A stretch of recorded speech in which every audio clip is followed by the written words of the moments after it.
என்னுடைய அன்பான வணக்கம். பெரியவர்கள், தாய்மார்கள், சகோதர சகோதரிகள், இளைஞர்கள், பெரிய நம்பிக்கையோடு நிறைய பேர் ஜூன் 5ஆம் தேதி நான் உங்களுக்கு ஒரு அறைகூவல் விடுத்தேன். வீதி லீடர்ஸ் இயக்கத்தில் நீங்கள் எல்லாம் சேரணும், ஒரு நல்ல ஒரு அரசியல் இயக்கத்தை தொடங்குவோம், அதிலிருந்து அரசியல் கட்சியை உருவாக்குவோம். இன்னைக்கு 18 லட்சத்துக்கு கிட்டத்தட்ட எந்த எதிர்பார்ப்பும் இல்லாமல் நீங்கள் எல்லாம் சொந்தமாக வந்து ஒரு பெரிய நம்பிக்கையோடு இந்த இயக்கத்தில் இணைஞ்சிருக்கிறீங்க. ஒரு பெரிய மாற்றத்தை கொடுக்கணும் அப்படிங்கிற நம்பிக்கையோடு வந்திருக்கிறீங்க. அதனால் நான் எல்லோருக்கும் மனமாற என்னுடைய நன்றிகளை முதல்ல தெரிவிச்சுக்கிறேன். உண்மையை சொல்ல வேண்டும் என்றால், நான் ஒரு அலைபேசி எடுத்து யாருக்கும் ஃபோன் பண்ணி இந்த இயக்கத்தில் வந்து சேருங்கன்னு நான் யாருக்கிட்டையுமே சொல்லிங்க. இதற்கு முன்பு நான் சார்ந்திருந்த கட்சி அவங்களுக்கும் யாருக்கும் நான் ஃபோன் பண்ணல. தலைவரோ தொண்டரோ யாருக்கும் நான் சொல்லல. நண்பர்கள், உறவினர்கள், தெரிஞ்சவங்க, நம்ம சோஷியல் மீடியாவில் இருக்கக்கூடிய நம்மளுடைய ஃபாலோவர்ஸ், நம்முடைய சொந்தங்கள் யாருக்குமே நான் சொல்ல. காரணம் என்னன்னாங்க, ஒரு இயக்கமாக, மக்கள் இயக்கமாக நாம் அதை முன்னெடுக்கும் பொழுது தானாக நாம் எல்லோரும் இணைந்து எந்த ஈகோ இல்லாமல் பெரியவர்கள், தாய்மார்கள், சகோதர சகோதரிகள், இளைஞர்கள், பெரிய நம்பிக்கையோடு நிறைய பேர் ஜூன் 5ஆம் தேதி நான் உங்களுக்கு ஒரு அறைகூவல் விடுத்தேன். வீதி லீடர்ஸ் இயக்கத்தில் நீங்கள் எல்லாம் சேரணும், ஒரு நல்ல ஒரு அரசியல் இயக்கத்தை தொடங்குவோம், அதிலிருந்து அரசியல் கட்சியை உருவாக்குவோம். இன்னைக்கு 18 லட்சத்துக்கு கிட்டத்தட்ட எந்த எதிர்பார்ப்பும் இல்லாமல் நீங்கள் எல்லாம் சொந்தமாக வந்து ஒரு பெரிய நம்பிக்கையோடு இந்த இயக்கத்தில் இணைஞ்சிருக்கிறீங்க. ஒரு பெரிய மாற்றத்தை கொடுக்கணும் அப்படிங்கிற நம்பிக்கையோடு வந்திருக்கிறீங்க. அதனால் நான் எல்லோருக்கும் மனமாற என்னுடைய நன்றிகளை முதல்ல தெரிவிச்சுக்கிறேன். உண்மையை சொல்ல வேண்டும் என்றால், நான் ஒரு அலைபேசி எடுத்து யாருக்கும் ஃபோன் பண்ணி இந்த இயக்கத்தில் வந்து சேருங்கன்னு நான் யாருக்கிட்டையுமே சொல்லிங்க. இதற்கு முன்பு நான் சார்ந்திருந்த கட்சி அவங்களுக்கும் யாருக்கும் நான் ஃபோன் பண்ணல. தலைவரோ தொண்டரோ யாருக்கும் நான் சொல்லல. நண்பர்கள், உறவினர்கள், தெரிஞ்சவங்க, நம்ம சோஷியல் மீடியாவில் இருக்கக்கூடிய நம்மளுடைய ஃபாலோவர்ஸ், நம்முடைய சொந்தங்கள் யாருக்குமே நான் சொல்ல. காரணம் என்னன்னாங்க, ஒரு இயக்கமாக, மக்கள் இயக்கமாக நாம் அதை முன்னெடுக்கும் பொழுது தானாக நாம் எல்லோரும் இணைந்து எந்த ஈகோ இல்லாமல், எதிர்பார்ப்பு இல்லாமல், ஒரு கல்ட் இல்லாமல் எல்லோரும் அதை முன்னாடி எடுத்துகிட்டு போகும் பொழுது மட்டும்தான் அந்த இயக்கம் உண்மையான மக்கள் இயக்கமாக மாறும். அதனால தான் ஜூன் 5ஆம் தேதியிலிருந்து நானும் கிட்டத்தட்ட இத்தனை நாள் பேசாமல் இருந்த பத்திரிகை நண்பர்களை சந்திக்கலை, எங்கேயும் பேசலை. அவர்களாக மக்களாக வந்து இணையும் பொழுது எல்லாம் வரட்டும். அதுவும் நம்முடைய நாட்டில் முதலாக ஒரு ஓடிபி பேஸ்ட் மெம்பர்ஷிப் ரெஜிஸ்ட்ரேஷன். அதாவது நாம் ரெஜிஸ்டர் ஆகணும், மெம்பர் ஆகணும், நாம் இதில் இணையணும் அப்படின்னா கூட அது ஒரு ப்ராசஸ். வெப்சைட்டுக்கு போகணும், ஒரு ஓடிபி ஜென்ரேட் பண்ணணும், பாஸ்வேர்ட் ஜென்ரேட் பண்ணணும், சில கேள்விகளுக்கு பதில் சொல்லணும், நாம் எல்லாம் ஒன்றா இணையணும். நிறைய பேர் கேட்டாங்கன்னா, இந்த மிஸ்டு கால் மெம்பர்ஷிப் நம்ம கொடுக்கலாமே, மிஸ்டு கால் மெம்பர்ஷிப்பில் மக்கள் வருவாங்களே. நான் சொன்னது ஆமாம், எல்லா சொந்தங்களும் நமக்கு வேணும், மிஸ்டு கால் மூலமாக இணையணும். ஆனால் நம்ம இன்னைக்கு இயக்கமாக இருக்கும் பொழுது மக்களை பற்றியும் நம்ம தெரிஞ்சுக்கணும், நம்மளை பற்றியும் அவங்க தெரிஞ்சுக்கணும். அவங்க இணையும் பொழுது அவங்களுடைய பேசிக் டீட்டெயில்ஸ் யார், அவங்களுடைய விருப்பம் என்ன, உள்ளாட்சி தேர்தல் எப்படி பார்க்குறாங்க, அவங்க போட்டியிட விரும்புகிறாங்களா, இல்லை வாலண்டியராக ஒரு மெம்பராக இருக்கணும்னு நினைக்கிறாங்களா. அதனால தான் ரொம்ப ஆச்சரியமான விஷயம், நம்முடைய வீதி லீடர்ஸ் இந்த இயக்கத்தில், மூமெண்ட்டில் ஆயிரக்கணக்கான நண்பர்கள் நான் உள்ளாட்சி தேர்தலில் போட்டியிடணும், லட்சக்கணக்கான நண்பர்கள் நான் போட்டியிடலை. நான் ஒரு சாதாரண ஒரு வாலண்டியராக இருந்து இந்த இயக்கத்தை முன்னாடி எடுத்துகிட்டு போய் அது அரசியல் கட்சியாக மாறும் பொழுதும் நான் அங்கிருந்து மக்களுக்கு நல்ல அரசியலை கொண்டு வரணும்னு சொன்னாங்க. அதெல்லாம் பார்க்கும் பொழுது நிச்சயமாக சரியான பாதையில் தான் நம்முடைய வீதி லீடர்ஸ் போயிட்டுருக்கு. அற்புதமான மனிதர்கள் இணைஞ்சிக்கிட்டு இருக்கிறாங்க, எந்த எதிர்பார்ப்பும் இல்லாமல். இன்னைக்கு இந்த நேரத்தில் நம்ம எங்கே இருக்கணுமோ அந்த இடத்துல இருக்கிறோம். இன்னும் நிறையா நமக்கு சொந்தங்கள் வரப்போகிறாங்க, நம்மளை பார்க்க போகிறாங்க. இன்னும் நம்ம ஆக்டிவிட்டீஸ் பெருசாக ஆரம்பிக்கலை. வீதி லீடர்ஸ் ஒரு இயக்கமாக ஆக்டிவிட்டீஸ் நடந்துக்கிட்டு இருக்கு. பட் நம்ம இந்த பொலிட்டிக்கல் மூமெண்ட், சேஞ்ச் மூமெண்ட் ஆரம்பித்த பிறகு இதனுடைய ஆக்டிவிட்டி வேறு தன்மைக்கு போகுது. அதையும் நம்ம ஆரம்பிக்க போகிறோம். ஜூலை மாதத்திலிருந்து மக்கள் பார்க்க போகிறாங்க. அதனால் பெரும் நம்பிக்கையோடு, ஒரு பெரும் எதிர்பார்ப்போடு, பெரிய கனவுகளோடு, நிச்சயமாக இந்த இயக்கம் பொய் சொல்லாது, நம்மை தவறான வழியிலே அழைத்து செல்லாது என்கின்ற நம்பிக்கையோடு வந்திருக்கக்கூடிய எல்லா பெரியோர்களுக்கும், தாய்மார்களுக்கும், நண்பர்களுக்கும், சகோதர சகோதரிகளுக்கும் என்னுடைய மனமார்ந்த நன்றிகளை தெரிவிச்சுக்கிறேன். ஏன் நான் இங்கே நிற்கிறேன்னாங்க, இது நான் வாழ்ந்த இடம், இங்கே தான் நான் வாழ்ந்த இடம். இந்த இடத்துல தான் கிட்டத்தட்ட 20 ஆண்டு காலம் என்னுடைய வாழ்க்கையை கழித்தேன். என்னோட தோட்டம், அப்பா அம்மா விவசாயம் பார்த்து என்னை படிக்க வச்சு என்னை வளர்த்தின இடம். இந்த இடத்துல தான் நான் எப்பவுமே தூங்குவேன். ஒரு தோட்டத்துக்கு ஒரு களம் இருக்கும், இதுதான் நம்முடைய களம். இந்த களத்தில் பெரும்பாலுமே நம்மை பொறுத்தவரை புகையிலை, முக்கியமான பொருட்கள் என்ன விளைவிக்கிறோமோ அதை கொண்டு வந்து இந்த களத்தில் போடுவோம். எல்லா தோட்டத்துக்குமே ஒரு களம் இருக்கும். இந்த காலத்தில் களம் காணாமல் போயிட்டுருக்கு, ஒரு பெரிய களம். அப்போ என்னை பொறுத்தவரை இந்த களம் தான் எனக்கு பெட்ரூம். ஸோ தோட்டத்து வேலையெல்லாம் செஞ்சுருப்போம். நான் சொல்கிறது ஒரு 10 ஆண்டுகளுக்கு முன்பு வரை மாடெல்லாம் இங்கே கட்டியிருப்போம். மாடுகள்லாம் இங்கே இருக்கும், ஆடுகள் இங்கே இருக்கும். எனக்கு முன்னாடி இருக்கக்கூடிய இடத்துல ஆட்டுப்பட்டி இருக்கும். இந்த இடத்துல நான் வழக்கமாக இந்த இடத்துல இருக்கக்கூடிய இடம் வந்து இந்த இடத்துல தான் என்னுடைய கட்டில் எப்பொழுதுமே இருக்கும். சாயந்தரம் வேலையெல்லாம் முடிச்சுட்டு உள்ளூருக்குள்ளே, இப்போ நம்ம தோட்டத்தில் இருக்கோம், கிராமத்துக்குள்ளே நமக்கு ஒரு வீடு இருந்தாலும் கூட அதிகமாக வசிப்பது தோட்டத்தில். ஹோம்ஒர்க்கெலாம் இங்கே உட்காந்து பண்ணுவேன், இங்கே தான் ஹோம்ஒர்க்கெலாம் எழுதுவேன். என் சைக்கிள் இங்கே தான் நிற்கும். ஏன்னா சைக்கிளில் 2-3 ஆண்டுகள் சைக்கிளில் போய் ஸ்கூலுக்கு பஸ் பிடிச்சி போவேன். சில காலம் ஹாஸ்டலில் இருந்தேன். அந்த ஹோம்ஒர்க்கெல்லாம் முடிச்சுட்டு ஒரு 9 மணி 9:30 மணிக்கு இந்த கட்டில் போட்டு இந்த இடத்துல கைத்து கட்டில் போட்டு தூங்கும் பொழுது அதில் கிடைத்த ஒரு ஆனந்தம், அதில் கிடைச்ச ஒரு சந்தோஷம், ஒரு மிகப்பெரிய ஒரு வாழ்க்கையை மாற்றக்கூடிய தருணம். அதன் பிறகு ஹாஸ்டலுக்கெல்லாம் போன பிறகும் கூட லீவ் வரும்போதெல்லாம் இதான் நம்ம ஒரு ஆடு மாட்டு சத்தத்தோடு வாழ்ந்த இடம். எல்லோருக்கும் நான் கேட்குற முதல் கேள்வி, ஏன் நீங்கள் அரசியலுக்கு வரணும்? ஒரு மொமெண்ட் இருக்கும் வாழ்க்கையில், ஏதோ ஒரு இடத்துல ஒரு சின்ன ஸ்பார்க் நம்மக்கிட்ட சொல்லும், நம்ம சர்வீஸ்க்கு வரணும், அல்லது பாலிடிக்ஸுக்கு போகணும், அல்லது சிவில் சர்வீஸாக இருக்கணும், அல்லது என்ஜிஓ நடத்தணும், அல்லது மக்களுக்காக பணி செய்யணும். அது மாதிரி என்னோட மொமெண்ட் என்ன, அண்ணாமலை என்கின்ற தனி நபர், என்னுடைய மொமெண்ட் என்னன்னா, the shear toughness of life. ஒரு கிராமத்தில், ஒரு வில்லேஜில் நம்ம வாழும் பொழுது எவ்வளவு கஷ்டமான ஒரு வாழ்க்கை அப்படிங்கிறது சின்ன வயசுலேருந்தே எனக்கு ஒரு பெரிய ஒரு மாற்றத்தை, இந்த கஷ்டம் மற்றவங்களுக்கு வரக்கூடாது. நம்மக்கிட்ட நிலம் இருக்குது, விவசாயம் பண்ணுறோம். எத்தனையோ நிலமில்லாத மனிதர்கள் இன்றைக்கி விவசாயம் பண்ணுறாங்க, கூலி தொழிலாளர்களாக இருக்கிறாங்க. சாதாரண ஒரு 10க்கு 10 வீட்டில் குழந்தைகள் படிச்சுட்டு இன்றைக்கி பெரிய ஆட்களாக வர்றாங்க. அந்த மாதிரி கஷ்டம் இல்லை என்றாலும் கூட எனக்கே உரித்தான ஒரு கஷ்டம்.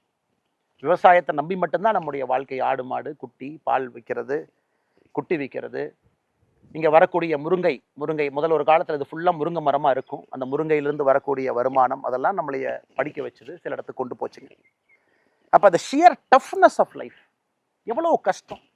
முருங்கை மரம் காய்க்கல பிரச்சனை, ஆடு குட்டி போடும் பொழுது குட்டி இறந்துருச்சு, நம்ம 5000 ரூபாய்க்கு விற்க வேண்டிய குட்டி இறந்து போச்சுன்னா எதுவுமே வராது. ஒரு குட்டி லாஸ் ஆனால் கூட, இறந்தாலும் கூட அந்த குடும்பத்துக்கு அது ஒரு பெரிய லாஸ். ஒரு மாடு கண்ணு போட்டு, எனக்கு தெரியும், ஒரு மாடோ கண்ணோ இறந்துட்டா ஊரில் கிராமத்தில் இருக்கிறவங்க எல்லாம் இங்கே வருவாங்க, கிராமத்தில் இருக்கிறவங்க எல்லாம் இங்கே வருவாங்க. எல்லாம் வந்து ஒரு துக்க வீட்டில் செய்தி விசாரிக்கிற மாதிரி கேட்பாங்க. அந்த காலத்தில் நான் பார்த்துருக்கிறேன். நம்ம தோட்டத்தில் மாடு இறந்து போச்சுன்னா எல்லாரும் வருவாங்க. ஏன்னா மாடை பொறுத்தவரை நம்முடைய குடும்பத்தில் ஒரு அங்கமாக இருக்கும். ஒரு மாடு இறந்தாலோ, மாடோட கண்ணு இறந்தாலோ, ஒரு குடும்பத்தில் ஒரு பெரியவங்க இறந்த மாதிரி ஊர் ஜனம் எல்லாம் வந்து, மாடு இறந்து போச்சுங்களா, உடம்பு சரியில்லாமல் படுத்துதுங்களா, மாடுக்கு என்னாச்சுங்க, வயிறு உப்பிருச்சுங்களா அப்படின்னு எல்லாம் கேட்பாங்க. அதையெல்லாம் பார்த்து வளர்ந்த மனிதன் நான். கிராமத்தில் நம்ம தோட்டம் பார்த்தீங்கன்னா பக்கத்தோட்டத்துக்கு நீங்கள் சத்தம் போட்டால் கூட பக்கத்தோட்டத்துக்கு கேட்காது. எங்கேருந்து நான் சத்தம் போட்டு கூச்சல் போட்டால் கூட பின்னாடி இருக்கிற வீட்டுக்கோ, இந்த பக்கம் இருக்கக்கூடிய தோட்டத்துக்கோ, இந்த பக்கம் 1 கிலோமீட்டர் தள்ளி இருக்கக்கூடிய தோட்டத்துக்கோ கேட்க வாய்ப்பில்லை. ஒரு அமைதியான, தனியாக இருக்கக்கூடிய ஒரு வாய்ப்பு. பப்ளிக் சர்வீசஸ், ஒரு அரசு நம்மோடு தொடர்பில் இருக்கக்கூடிய பப்ளிக் சர்வீசஸ். நம்ம ஊரில் இருக்கக்கூடிய பிரைமரி பள்ளிகள்லாம் பார்த்தீங்கன்னா எல்லாமே மூடிட்டு வர்றாங்க. ஊத்துப்பட்டியில் வழக்கமாக போலிங் பூத் இருக்கக்கூடிய பள்ளி மூடப்படுகிறது. தொட்டம்பட்டியில் கஷ்டப்பட்டு எங்களுடைய கிராமத்தில் இருக்கக்கூடிய பள்ளியும் இன்னைக்கு ஆல்மோஸ்ட் மூடியாச்சு. ஸோ இன்னைக்கு கிராமப்புறத்திலிருந்து ஒரு குழந்தை இந்த இடத்துல தங்குனா அந்த குழந்தைக்கு கல்வி என்பது இன்னைக்கு வாய்ப்பே இல்லை. நகர்ப்புறத்துக்கு எல்லாம் நகர்ந்தாச்சு, மாறியாச்சு. ஸோ இந்த மொத்த பார்வை, இங்கிருந்து ஒரு இன்ஜினியரிங் படித்தோம், அதன் பிறகு MBA படித்தோம். அது கொஞ்சம் கொஞ்சமாக தெளிவாக நம்முடைய வாழ்க்கையை நகர்த்தி கொண்டு போயிடுச்சு. நம்ம கார்ப்பரேட் லைஃப் வேண்டாம், நமக்கு இந்த மாதிரி ஒரு வாழ்க்கை வேண்டும், அதில் நாம் சர்வீஸ் பண்ணணும், அதில் 4 பேர்த்துக்கு உதவி செய்யணும், 4 பேர்த்துக்கு நம்மளால் முடிஞ்ச ஒரு வசதி ஏற்படுத்தி கொடுக்கணும் அப்படிங்கிறது எனக்கு இருக்கக்கூடிய அந்த அரசியல் மூமெண்ட், ஒரு பப்ளிக் சர்வீஸ் மூமெண்ட். ஏன் நாம் செய்யணும் அப்படின்னு கேட்டிங்கன்னா, இந்த இடம், இதே மண், இந்த இடத்துல இருந்து தான் அந்த ஷியர் டஃப்னஸ் ஆஃப் லைஃப், வாழ்கிறது எவ்வளோ கஷ்டம் அப்படிங்கிற ஒரு டஃப்னஸ்ல இருந்து தான். அதுவும் நான் இருக்கக்கூடிய இடம் வந்து ரொம்ப ஸ்பெஷலுங்க. என்னுடைய தோட்டம், எங்களுடைய தோட்டம் பரமத்தி பிளாக்ல இருக்கும். சின்னத்தராவரம் பக்கத்தில் தொட்டம்பட்டிங்கிற ஒரு சின்ன ஊர். இன்னைக்கு தமிழ்நாட்டில் அதிகப்படியான வெப்பம் இருக்கக்கூடிய ஒரு பகுதி பார்த்தீங்கன்னா எங்கள் பகுதி. வெள்ளூரில் எவ்வளவு வெப்பம் இருக்குமோ, சில நேரத்தில் திருத்தண்ணியில் எவ்வளோ வெப்பம் இருக்குமோ அதே வெப்பம் இங்கே இருக்கும். 2024 மே மாதத்தில் 43.4 டிகிரி, 43.4 டிகிரி. யோசிச்சு பாருங்க. இது வந்து சவுதி அரேபியாவில், மிடில் ஈஸ்டில் இருக்கக்கூடிய ஹீட்டு இன்னைக்கு இந்த இடத்துல 43.4 டிகிரி 2024 மேலே ரெக்கார்ட் ஆச்சு. இந்த வருஷம் மே 2026, இந்த வருஷம் மே 41.5 டிகிரி. ஸோ மக்கள் இதில் வசிக்கிறாங்க, விவசாயம் பண்ணுறாங்க, ஆடு மாடுகள் கொண்டு வர்றாங்க. இத்தனை பிரச்சனைகளோடு வயதானவர்கள் இந்த ஊரில் வசிக்கிறாங்க. இது தமிழ்நாட்டில் இருக்குது, நம்முடைய ஊரில் இருக்குது. இல்லை பிரச்சனை என்னங்க, வறட்சி பகுதி. இங்கே இருக்கக்கூடிய இடமெல்லாம் பார்த்தீங்கன்னா சுண்ணாம்பு கல்லுன்னு நம்ம சொல்லுவோம். வெங்கச்சாங்கல், சுண்ணாம்புக்கல். ஸோ இது வந்து மலையை ஜென்ரலாக உறிஞ்சாதுன்னு ஒரு ஒரு ஒரு விஷயம் இருக்குது. ஏகப்பட்ட ஹீட்டு, கிரீன்ஸ் எல்லாமே, கிரீன் என்விரான்மெண்ட் எல்லாமே அழிஞ்சிக்கிட்டு போகுது. வேலிகள் எல்லாம் காணாமல் போகுது. இன்னைக்கு உயிர் வேலிகள் நம்ம போடுறது கிடையாது, கம்பி வேலி போடுறோம். அப்படி இருக்கும் பொழுது மொத்த வெப்பம் இங்கே அதிகமாக இருக்குது. ஸோ அப்போ இங்கே ஆல்மோஸ்ட் விவசாயம் செய்ய முடியாது அப்படிங்கிற ஒரு இதில் என்னோட அப்பா அம்மா எல்லாருமே எனக்கு கஷ்டப்பட்டு சொல்லி கொடுத்தது, எப்படியாச்சும் படித்து தப்பிச்சு போயிரு, எப்படியாச்சும் படித்து இந்த ஊரை விட்டு போயிரு, எப்படியாச்சும் படித்து தோட்டத்தை விட்டு போயிரு, எப்படியாச்சும் படித்து விவசாயத்துலேருந்து தப்பிச்சு வெளியே போயிரு. ஆனால் எல்லா பக்கம் சுற்றி அடிச்சுட்டு நான் ஃபைனலாக வந்தது இங்கே தான். 2020 என்னுடைய பதவி போலீஸ் சர்வீஸில் வேண்டான்னு வந்ததுக்கப்புறம் இங்கே வந்து பெரும் முயற்சி எடுத்தேன். விவசாயம் செய்யணும்னு பெரும் முயற்சி. தண்ணி இல்லை, 3-4 போர் போட்டு எல்லா போரும் ஒன்றொன்னா பொக்காமல் தண்ணி இல்லாமல் முயற்சி எடுத்து தோட்டமெல்லாம் எப்படி பண்ணலான்னு ஒரு பெரிய கனவுகளோடு இயற்கை விவசாயத்தை கொண்டு வரணும், ஆட்டுப்பண்ணை கொண்டு வரணும்னு பண்ணி இன்றைக்கி அந்த ஆட்டுப்பண்ணை போயிட்டுருக்கு. இருந்தும் நான் நினைச்ச அளவுக்கு ஒரு ஸ்கேலில் இங்கே செய்ய முடியாத காரணம் இங்கே இருக்கக்கூடிய தன்மை, சாயிலினுடைய ஃபர்டிலிட்டி தன்மை, குறிப்பாக மழை வரத்து, ஹீட். இன்னைக்கு கரூரில் மட்டும் நீங்கள் ரொம்ப ஆச்சரியப்படுற விஷயம் பார்த்தீங்கன்னா, கரூர் மாவட்டத்தில் மட்டுமே தமிழ்நாடு முழுவதுமே ஒரு லேண்டை நம்ம கல்டிவேட் பண்ண முடியும், ஒரு லேண்டை நாம் சாகுபடி பண்ண முடியும், ஒரு லேண்டில் ஒரு பயிர் செய்ய முடியும். ஆனால் அதில் நம்ம பயிர் செய்யலை அப்படின்னா அதை கல்ச்சரல் லேண்ட் அப்படிங்கிறாங்க. அது எதுக்கு அந்த பேர் கொடுத்துருக்காங்கன்னு தெரியல. அதான் அரசனுடைய கிளாசிஃபிகேஷன், கல்ச்சரல் லேண்ட் அப்படிங்கிறாங்க. கல்ச்சரபிள் லேண்ட். இன்னைக்கு தமிழ்நாட்டில் 8.8 லட்சம் ஏக்கர் நிலம் கல்ச்சரபிள் லேண்ட். அதாவது 8.8 லட்சம் ஏக்கர் நிலத்தில் விவசாயம் பண்ணலாம், ஆனால் விவசாயம் பண்ணாமல் இருக்கலாம். அந்த தமிழ்நாட்டினுடைய மொத்த 8.8 லட்சம் ஏக்கரில் கரூர் மாவட்டத்தில் மட்டுமே 1.8 லட்சம் இருக்கு. யோசிச்சு பாருங்க. ஸோ அந்த அளவுக்கு நிலம் வந்து விவசாயம் செய்ய முடியல. ஹீட்டு, தண்ணி இல்லை, வறட்சி, நீர்ப்பாசன வசதிகள் இல்லை, குழந்தைங்க படிச்சுட்டாங்க, ஊர் தாண்டி போயிட்டாங்க, பெரியவங்க மட்டும்தான் தோட்டத்தில் இருக்கிறாங்க, விவசாயம் செய்ய முடியல. எல்லாமே ஒரு காரணம். அதில் இன்னொரு ஆச்சரியம் பார்த்தீங்கன்னா, ஒரு இடம் வந்து ரொம்ப பசுமையாக இருக்கணும், ரொம்ப கூலாக இருக்கணும், ஹீட் இருக்கக்கூடாதுன்னா 32 விழுக்காடு ஃபாரஸ்ட் இருக்கணும். மரம் என்பது 32 விழுக்காடு இருக்கணும் ஃபாரஸ்ட். இன்னைக்கு கரூர் மாவட்டத்தில் மொத்தமாக நீங்கள் ஃபாரஸ்ட்னு பார்த்தீங்கன்னா 4 விழுக்காடு, 4% இருக்கு. ஏன்னா காரணம் கொஞ்சம் கொஞ்சமாக விவசாயத்தை நம்ம பயிர் செய்யும் தொழிலாக அதில் கேஷ் கிராப்பாக பார்க்குறோம். ஸோ அதனால் இவ்வளவு பிரச்சனைகளை தீர்க்க முடியுமா அப்படிங்கிறதுக்கு முதலாக கரூரில் வந்து நான் வேலையை விட்டு வந்து இங்கே ஆரம்பித்தது தான் வி த லீடர்ஸ் ஃபவுண்டேஷன். நான் நிறைய பேர் இன்றைக்கி 18 லட்சம் பேர் கிட்டத்தட்ட நெருங்கி வி த லீடர்ஸ் வந்துட்டீங்க. இன்னும் லட்சக்கணக்கான பேர், இன்னும் கோடிக்கணக்கான நண்பர்கள் நம்ம ஒன்றாக இணைந்து வி த லீடர்ஸில் வேலை பார்க்க போகிறோம். அப்போ எங்கே ஆரம்பிச்சதுன்னு கேட்டிங்கன்னா, இங்கே ஆரம்பிச்சது. எதுக்கு ஆரம்பிச்சதுன்னா விவசாயத்துக்காக ஆரம்பிச்சது. அப்போ வி த லீடர்ஸில் முதலாக 2020 நான் செஞ்சதே இங்கே இருக்கக்கூடிய முருங்கை விவசாயிகளை சேர்ந்து ஒரு எஃபிஓ ஆரம்பிக்கணும். இன்னைக்கு எஃபிஓ பார்த்தீங்கன்னா இன்னைக்கு ஃபேஷன் ஆயிடுச்சு. இன்னைக்கு எல்லாருமே எஃபிஓ ஆரம்பிக்கணும், விவசாயிகள் ஒன்றா இணையணும். ஸோ 2020 என்னுடைய முயற்சியெல்லாம் இங்கே இருக்கக்கூடிய முருங்கை விவசாயிகளை ஒன்றாக இணைத்து ஒரு ஃபார்மர் ப்ரொடியூஸ் ஆர்கனைசேஷன் ஆரம்பிக்கணும். அதில் நம்முடைய முருங்கைக்காயினுடைய விலையை நாம் சப்போர்ட் பண்ணணும். நம்முடைய முருங்கைக்காய் விலை தனித்தனியாக, உதாரணத்துக்கு இந்த இடத்த பார்த்தீங்கன்னா இதெல்லாம் ஒரு காலத்தில் முருங்கை மரமாக இருந்த இடம். இதெல்லாம் இன்னைக்கு நம்ம ஆட்டுப்பட்டி இருக்குது, 2 முருங்கை மரம் பார்க்குறீங்க, அந்த பக்கம் ஒரு 4 முருங்கை மரம் இருக்குது. இதெல்லாம் முருங்கை மரம் இருக்கக்கூடிய இடம். இது முழுவதுமாக இந்த முருங்கை மரம் எங்களுக்கு சாப்பாடு போட்டுச்சு, வருமானம் கொடுத்துச்சு. இந்த முருங்கை மரம் ஒரு ரொம்ப ஸ்பெஷல் முருங்கை மரம். இப்போ தமிழ்நாட்டில் பார்த்தீங்கன்னா அக்ரிகல்ச்சர் யூனிவர்சிட்டியினுடைய வெரைட்டி 2-3 வெரைட்டி இருக்குது, கருமுருங்கை இருக்குது, நிறைய வெரைட்டி இருந்தாலும் கூட இந்த நம்முடைய மூலனூர், சின்னதாராபுரம், காப்பரமத்தி, வைரமடை, அரவக்குறிச்சி, பள்ளப்பட்டி இந்த பகுதியில் வரக்கூடிய முருங்கைக்காய் என்பது கிட்டத்தட்ட வருடம் முழுசுமே காய்க்கும். 12 மாசத்துல குறைந்தபட்சம் 9 மாசம் காய்க்கும். அதிக வருமானம் வரக்கூடிய நாட்டு முருங்கை, மூலனூர் வகைன்னு சொல்லலாம். நம்மளுக்கு ஒரு லோக்கல் பேர் நம்ம சொல்லிக்கலாம். இந்த முருங்கைக்காய் அப்படியே கத்தை எடுத்துட்டு செவ்வாய்க்கிழமை சந்தை, பக்க சந்தைக்கு போனீங்கன்னா அப்படி கிராமத்தில் பார்த்தீங்கன்னா சந்தைக்கு எடுத்துட்டு போவாங்க. அது கண் முன்னால் கொஞ்சமாக அழிய ஆரம்பித்து வருமானம் இல்லைன்னு பொழுது இதை நாம் ஒரு எஃபிஓ கொண்டு வந்து முருங்கை விவசாயிகளை ஒன்றாக இணைத்து 1000 பேர்த்து இணைச்சு ஒரு எஃபிஓ உருவாக்கலாமா அப்படிங்கிறக்காக வி த லீடர்ஸ் ஃபவுண்டேஷன் விவசாயத்தை நோக்கி வந்தோம். அதனால தான் ஆரம்பத்தில் வி த லீடர்ஸ் ஃபவுண்டேஷனுடைய ஆஃபீஸஸே பார்த்தீங்கன்னா அரவக்குறிச்சியில் இருக்கும், சென்னையில் இருக்கும், வேலாயுதம்பாளையத்தில் இருக்கும். எல்லாமே கரூர் மாவட்டத்துக்குள்ளே நான் எங்கே பிறந்து வளர்ந்தோன்னா அந்த இடத்த சுற்றி அது இருக்கும். அது நம்ம ரொம்ப தெளிவாக இருந்தோம். அரசியலுக்கும் இதுக்கும் சம்பந்தம் இல்லை. வி த லீடர்ஸை பொறுத்த வரைக்கும் மக்களுக்கு சேவை செய்யறக்கா இருக்கணும். அரவக்குறிச்சியில் சொன்னாங்க, அரவக்குறிச்சி ஆஃபீஸில் நம்ம வாலண்டியர்ஸ் அண்ணா, நீங்கள் இன்றைக்கி ஒரு அரசியல் இயக்கத்தில் இருக்கிறீங்க, நிறைய இஸ்லாமிய பெண்கள் வந்து எங்களுக்கு வி த லீடர்ஸ் ஃபவுண்டேஷனில் டெய்லரிங் ஒர்க் ஷாப் பண்ணி கொடுங்கன்னு கேட்குறாங்க. ஆனால் பண்ணலாமான்னு நான் சொன்னேன், கண்டிப்பாக பண்ணணும். அவர்களுக்காகத்தான் இந்த ஃபவுண்டேஷனே நடத்துகிறோம், அவர்களுக்காகத்தான் நம்ம நடத்துகிறோம். அவங்களுக்கு என்னைய பிடிக்காம இருக்கலாம், பிடிக்கலாம், அவங்க என்னைய வேறு பார்வையில பார்க்கலாம். நம்மை பொறுத்தவரை எல்லா மதத்துக்கும் நாம் சமமாக இருப்போம், அதில் எந்த மாற்று கருத்தும் இல்லை. அதனால தான் எனக்கு ரொம்ப சந்தோஷம். அரவக்குறிச்சி வீத லீடர்ஸ் ஃபவுண்டேஷனில் நூற்றுக்கணக்கான இஸ்லாமிய சகோதரிகள், அவங்களுக்கு நம்ம டெய்லரிங் ஒர்க் ஷாப் கொடுத்து அவங்களுக்கு அந்த ஸ்கில் சர்டிஃபிகேட் கொடுக்கும் பொழுது நான் இன்டென்ஷனலாகவே இந்த நிகழ்ச்சிக்கு போகலை. நாம் ஸ்டேஜுக்கு போய் அவங்க நம்மளோட இருந்து ஃபோட்டோலாம் எடுத்து அதுக்கு தேவையில்லாமல் பொலிட்டிக்கல் ஆகி அந்த சகோதரிக்கு ஏதாவது தொந்தரவு வந்துட போகுது அப்படிங்கிறக்காக கூட போகல. அந்தளவுக்கு சில இடத்துல நான் பின்னாடி தான் இருந்தேன்.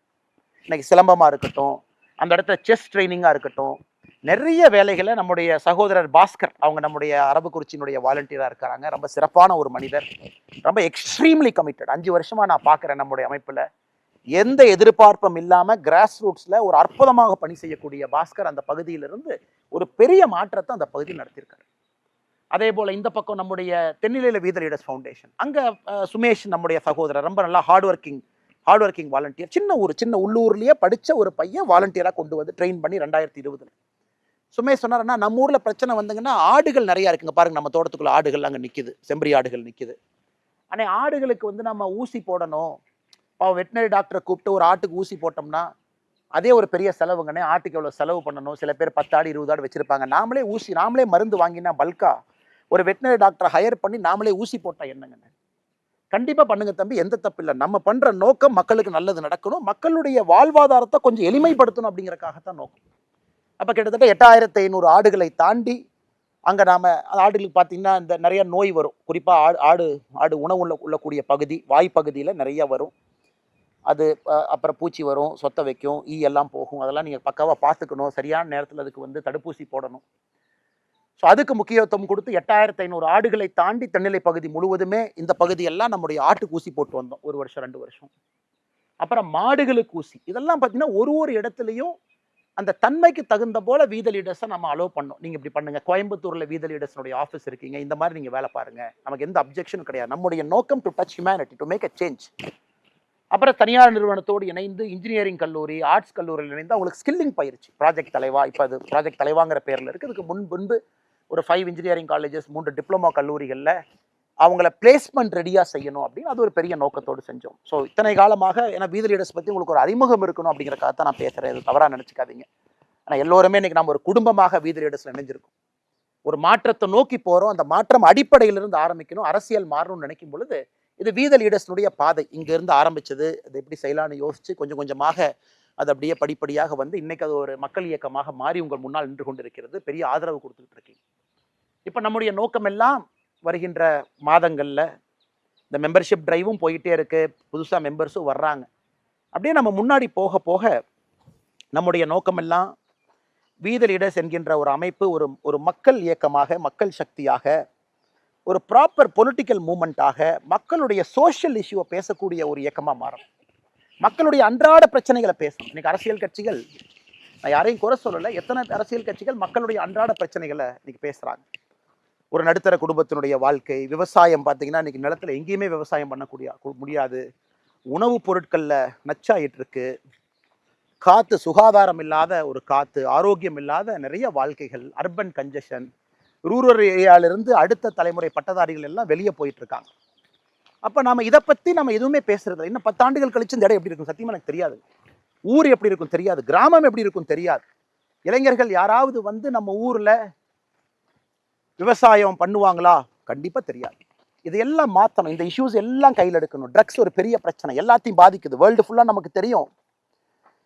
ஒரு ட்ரக்ஸை முடிவுக்கு கொண்டு வரணும்னா சப்ளை சைடு இருக்குது, டிமாண்ட் சைடு இருக்குது. சப்ளைனா ட்ரக்ஸ் விற்கிறவன், டிமாண்ட்ஸ்னா ட்ரக் வாங்குறவன். சப்ளை சைடில் எங்கேயுமே சாதனை நடந்ததை நம்ம பார்த்ததில்லை. சப்ளை எவ்வளோ கண்ட்ரோல் பண்ணாலும் புதுசாக ஒரு சப்ளையர் வருவான். ஆனால் டிமாண்டை கண்ட்ரோல் பண்ணால் ஒரு மாணவனோ ஒரு மனிதனோ நான் ட்ரக்ஸ் எடுக்க மாட்டேன் டிமாண்ட் சைடில் கை வச்சிங்கன்னா ட்ரக்ஸ் ரிடக்ஷன் குறையும். இதான் வேர்ல்டு ஃபுல்லாக, அமெரிக்காவில் தான் நடந்திருக்கு, ஐரோப்பிய நாடுகளில் தான் நடந்திருக்கு. அதை வீத லீடர்ஸ் நம்ம கையில் எடுப்போம். அதை நம்முடைய வாலண்டியர்ஸில் எடுத்து மக்களுக்கு அவேர்னஸ் கொடுப்போம். எல்லா ஸ்கூலுக்கு போவோம், கல்லூரிக்கு போவோம், சைக்காட்ரிஸ்ட்டை கூப்பிட்டு வருவோம், பேச வைப்போம், ரிஹாபிலிட்டேஷன் சென்டர்ஸுக்கு போவோம். இது ஒரு மாஸ் பப்ளிக் மூவ்மெண்ட்டாக வார் அகெயின்ஸ்ட் ட்ரக்ஸை கிரவுண்டில் நடத்தும். யூனிஃபார்ம்டு காக்கி நம்முடைய நண்பர்கள் அவங்களுடைய பணி அவங்க செய்யட்டும். நம்முடைய நோக்கமெல்லாம் இந்த வார் அகெயின்ஸ்ட் ட்ரக்ஸை கிரவுண்டில் வந்து நம்ம செய்யணும். அது ஒரு பெரிய ஒரு விஷயம். இதெல்லாம் மக்கள் பிரச்சனை, இதை மக்கள் நாம தீர்க்கணும். யாரோ ஒரு 4 போலீஸ் ஆஃபீஸர் இருக்காங்க, நார்கோட்டிக்ஸ் கண்ட்ரோல் பியூரோ இருக்கு, எஸ்பி இருக்காங்க, அவங்க செய்வாங்க, அவங்களால சப்ளைல எவ்வளோ பண்ண முடியுமோ பண்ணட்டும். அது இன்னெஃபிஷியண்ட்டாக பண்ணுறாங்க, எஃபிஷியண்ட்டாக பண்ணுறாங்க. அதுக்குள்ளே நம்ம போக விரும்பலைங்க. நாம ஒரு இயக்கமாக, ஒரு வாலண்டியர் மூமெண்ட்டாக நாம் இதை செய்ய வேண்டும் என்கின்ற நோக்கத்தில் நாம் இதை செய்யணும். இன்னொரு சிறு முயற்சியும் கூட ஒரு தனி மனிதனாக, ஏன்னா கரூரில் 4% தான் காடுகள் இருக்கு, சூடு வெப்பம். சார் நாம் என்ன செய்ய போகிறோம்? என்னுடைய கேள்விகள் எப்பொழுதுமே நாம் என்ன செய்ய போகிறோம் அப்படிங்கிறது. அப்போ முடிவு பண்ண நம்முடைய தோட்டத்தினுடைய ஒரு பகுதியை வனக்காடாக மாற்றணும். வனக்காடாக நம்ம மாற்றணும், மரங்களை கொண்டு வரணும், மரங்களை நட்டு வைக்கணும். எல்லா விதமான மரங்கள் இங்கே இருக்கு. இங்கே பார்த்தீங்கன்னா ராஜமுந்திரி எலுமிச்சை, அதான் இந்த ஹீட்டுக்கு 40 டிகிரி ஹீட்டில் இருக்கக்கூடிய தன்மை இந்த எலுமிச்சைக்கு தான் இருக்குது. பாலாஜி லெமன்னு சொல்லுவாங்க. அந்த பக்கம் தேக்கு இருக்குது, மகோகனி இருக்குது, பலா இருக்குது. இந்த எல்லாமே நம்ம கொண்டு வந்திருக்கோம். நெல்லிக்காய் கொண்டு வந்திருக்கோம். ஸோ இது எல்லாமே இங்கே வந்து நம்ம மரத்தை வச்சு ஃபஸ்ட்டு இந்த இடத்த கொஞ்சம் க்ரீன் ஸ்பேஸ் நம்ம உருவாக்கும். முடிஞ்ச வரைக்கும் நம்முடைய தோட்டத்தில் நாம் ஒரு வேலி அடைக்கிறோம் அப்படின்னா அது உயிர் வேலி இருக்கும். கம்பி வேலி போட்டாலும் கூட உயிர் வேலியோடு சேர்த்து நாம் போடணும். அந்த மாதிரி ஒரு கோழிகள் இருக்குது, அவங்க வர்றாங்க, கோழிகளுக்கு தேவையான பொருட்கள் இங்கே கிடைக்கும். நம்ம போட்டிருக்கக்கூடிய வேலியெல்லாம் முடிஞ்ச வரைக்கும், சில இடத்துல நம்ம போட்டிருக்கலாம், இங்கே வேலியே இல்லை, அதனால் நம்ம கம்பி வேலி போட்டிருக்கோம்.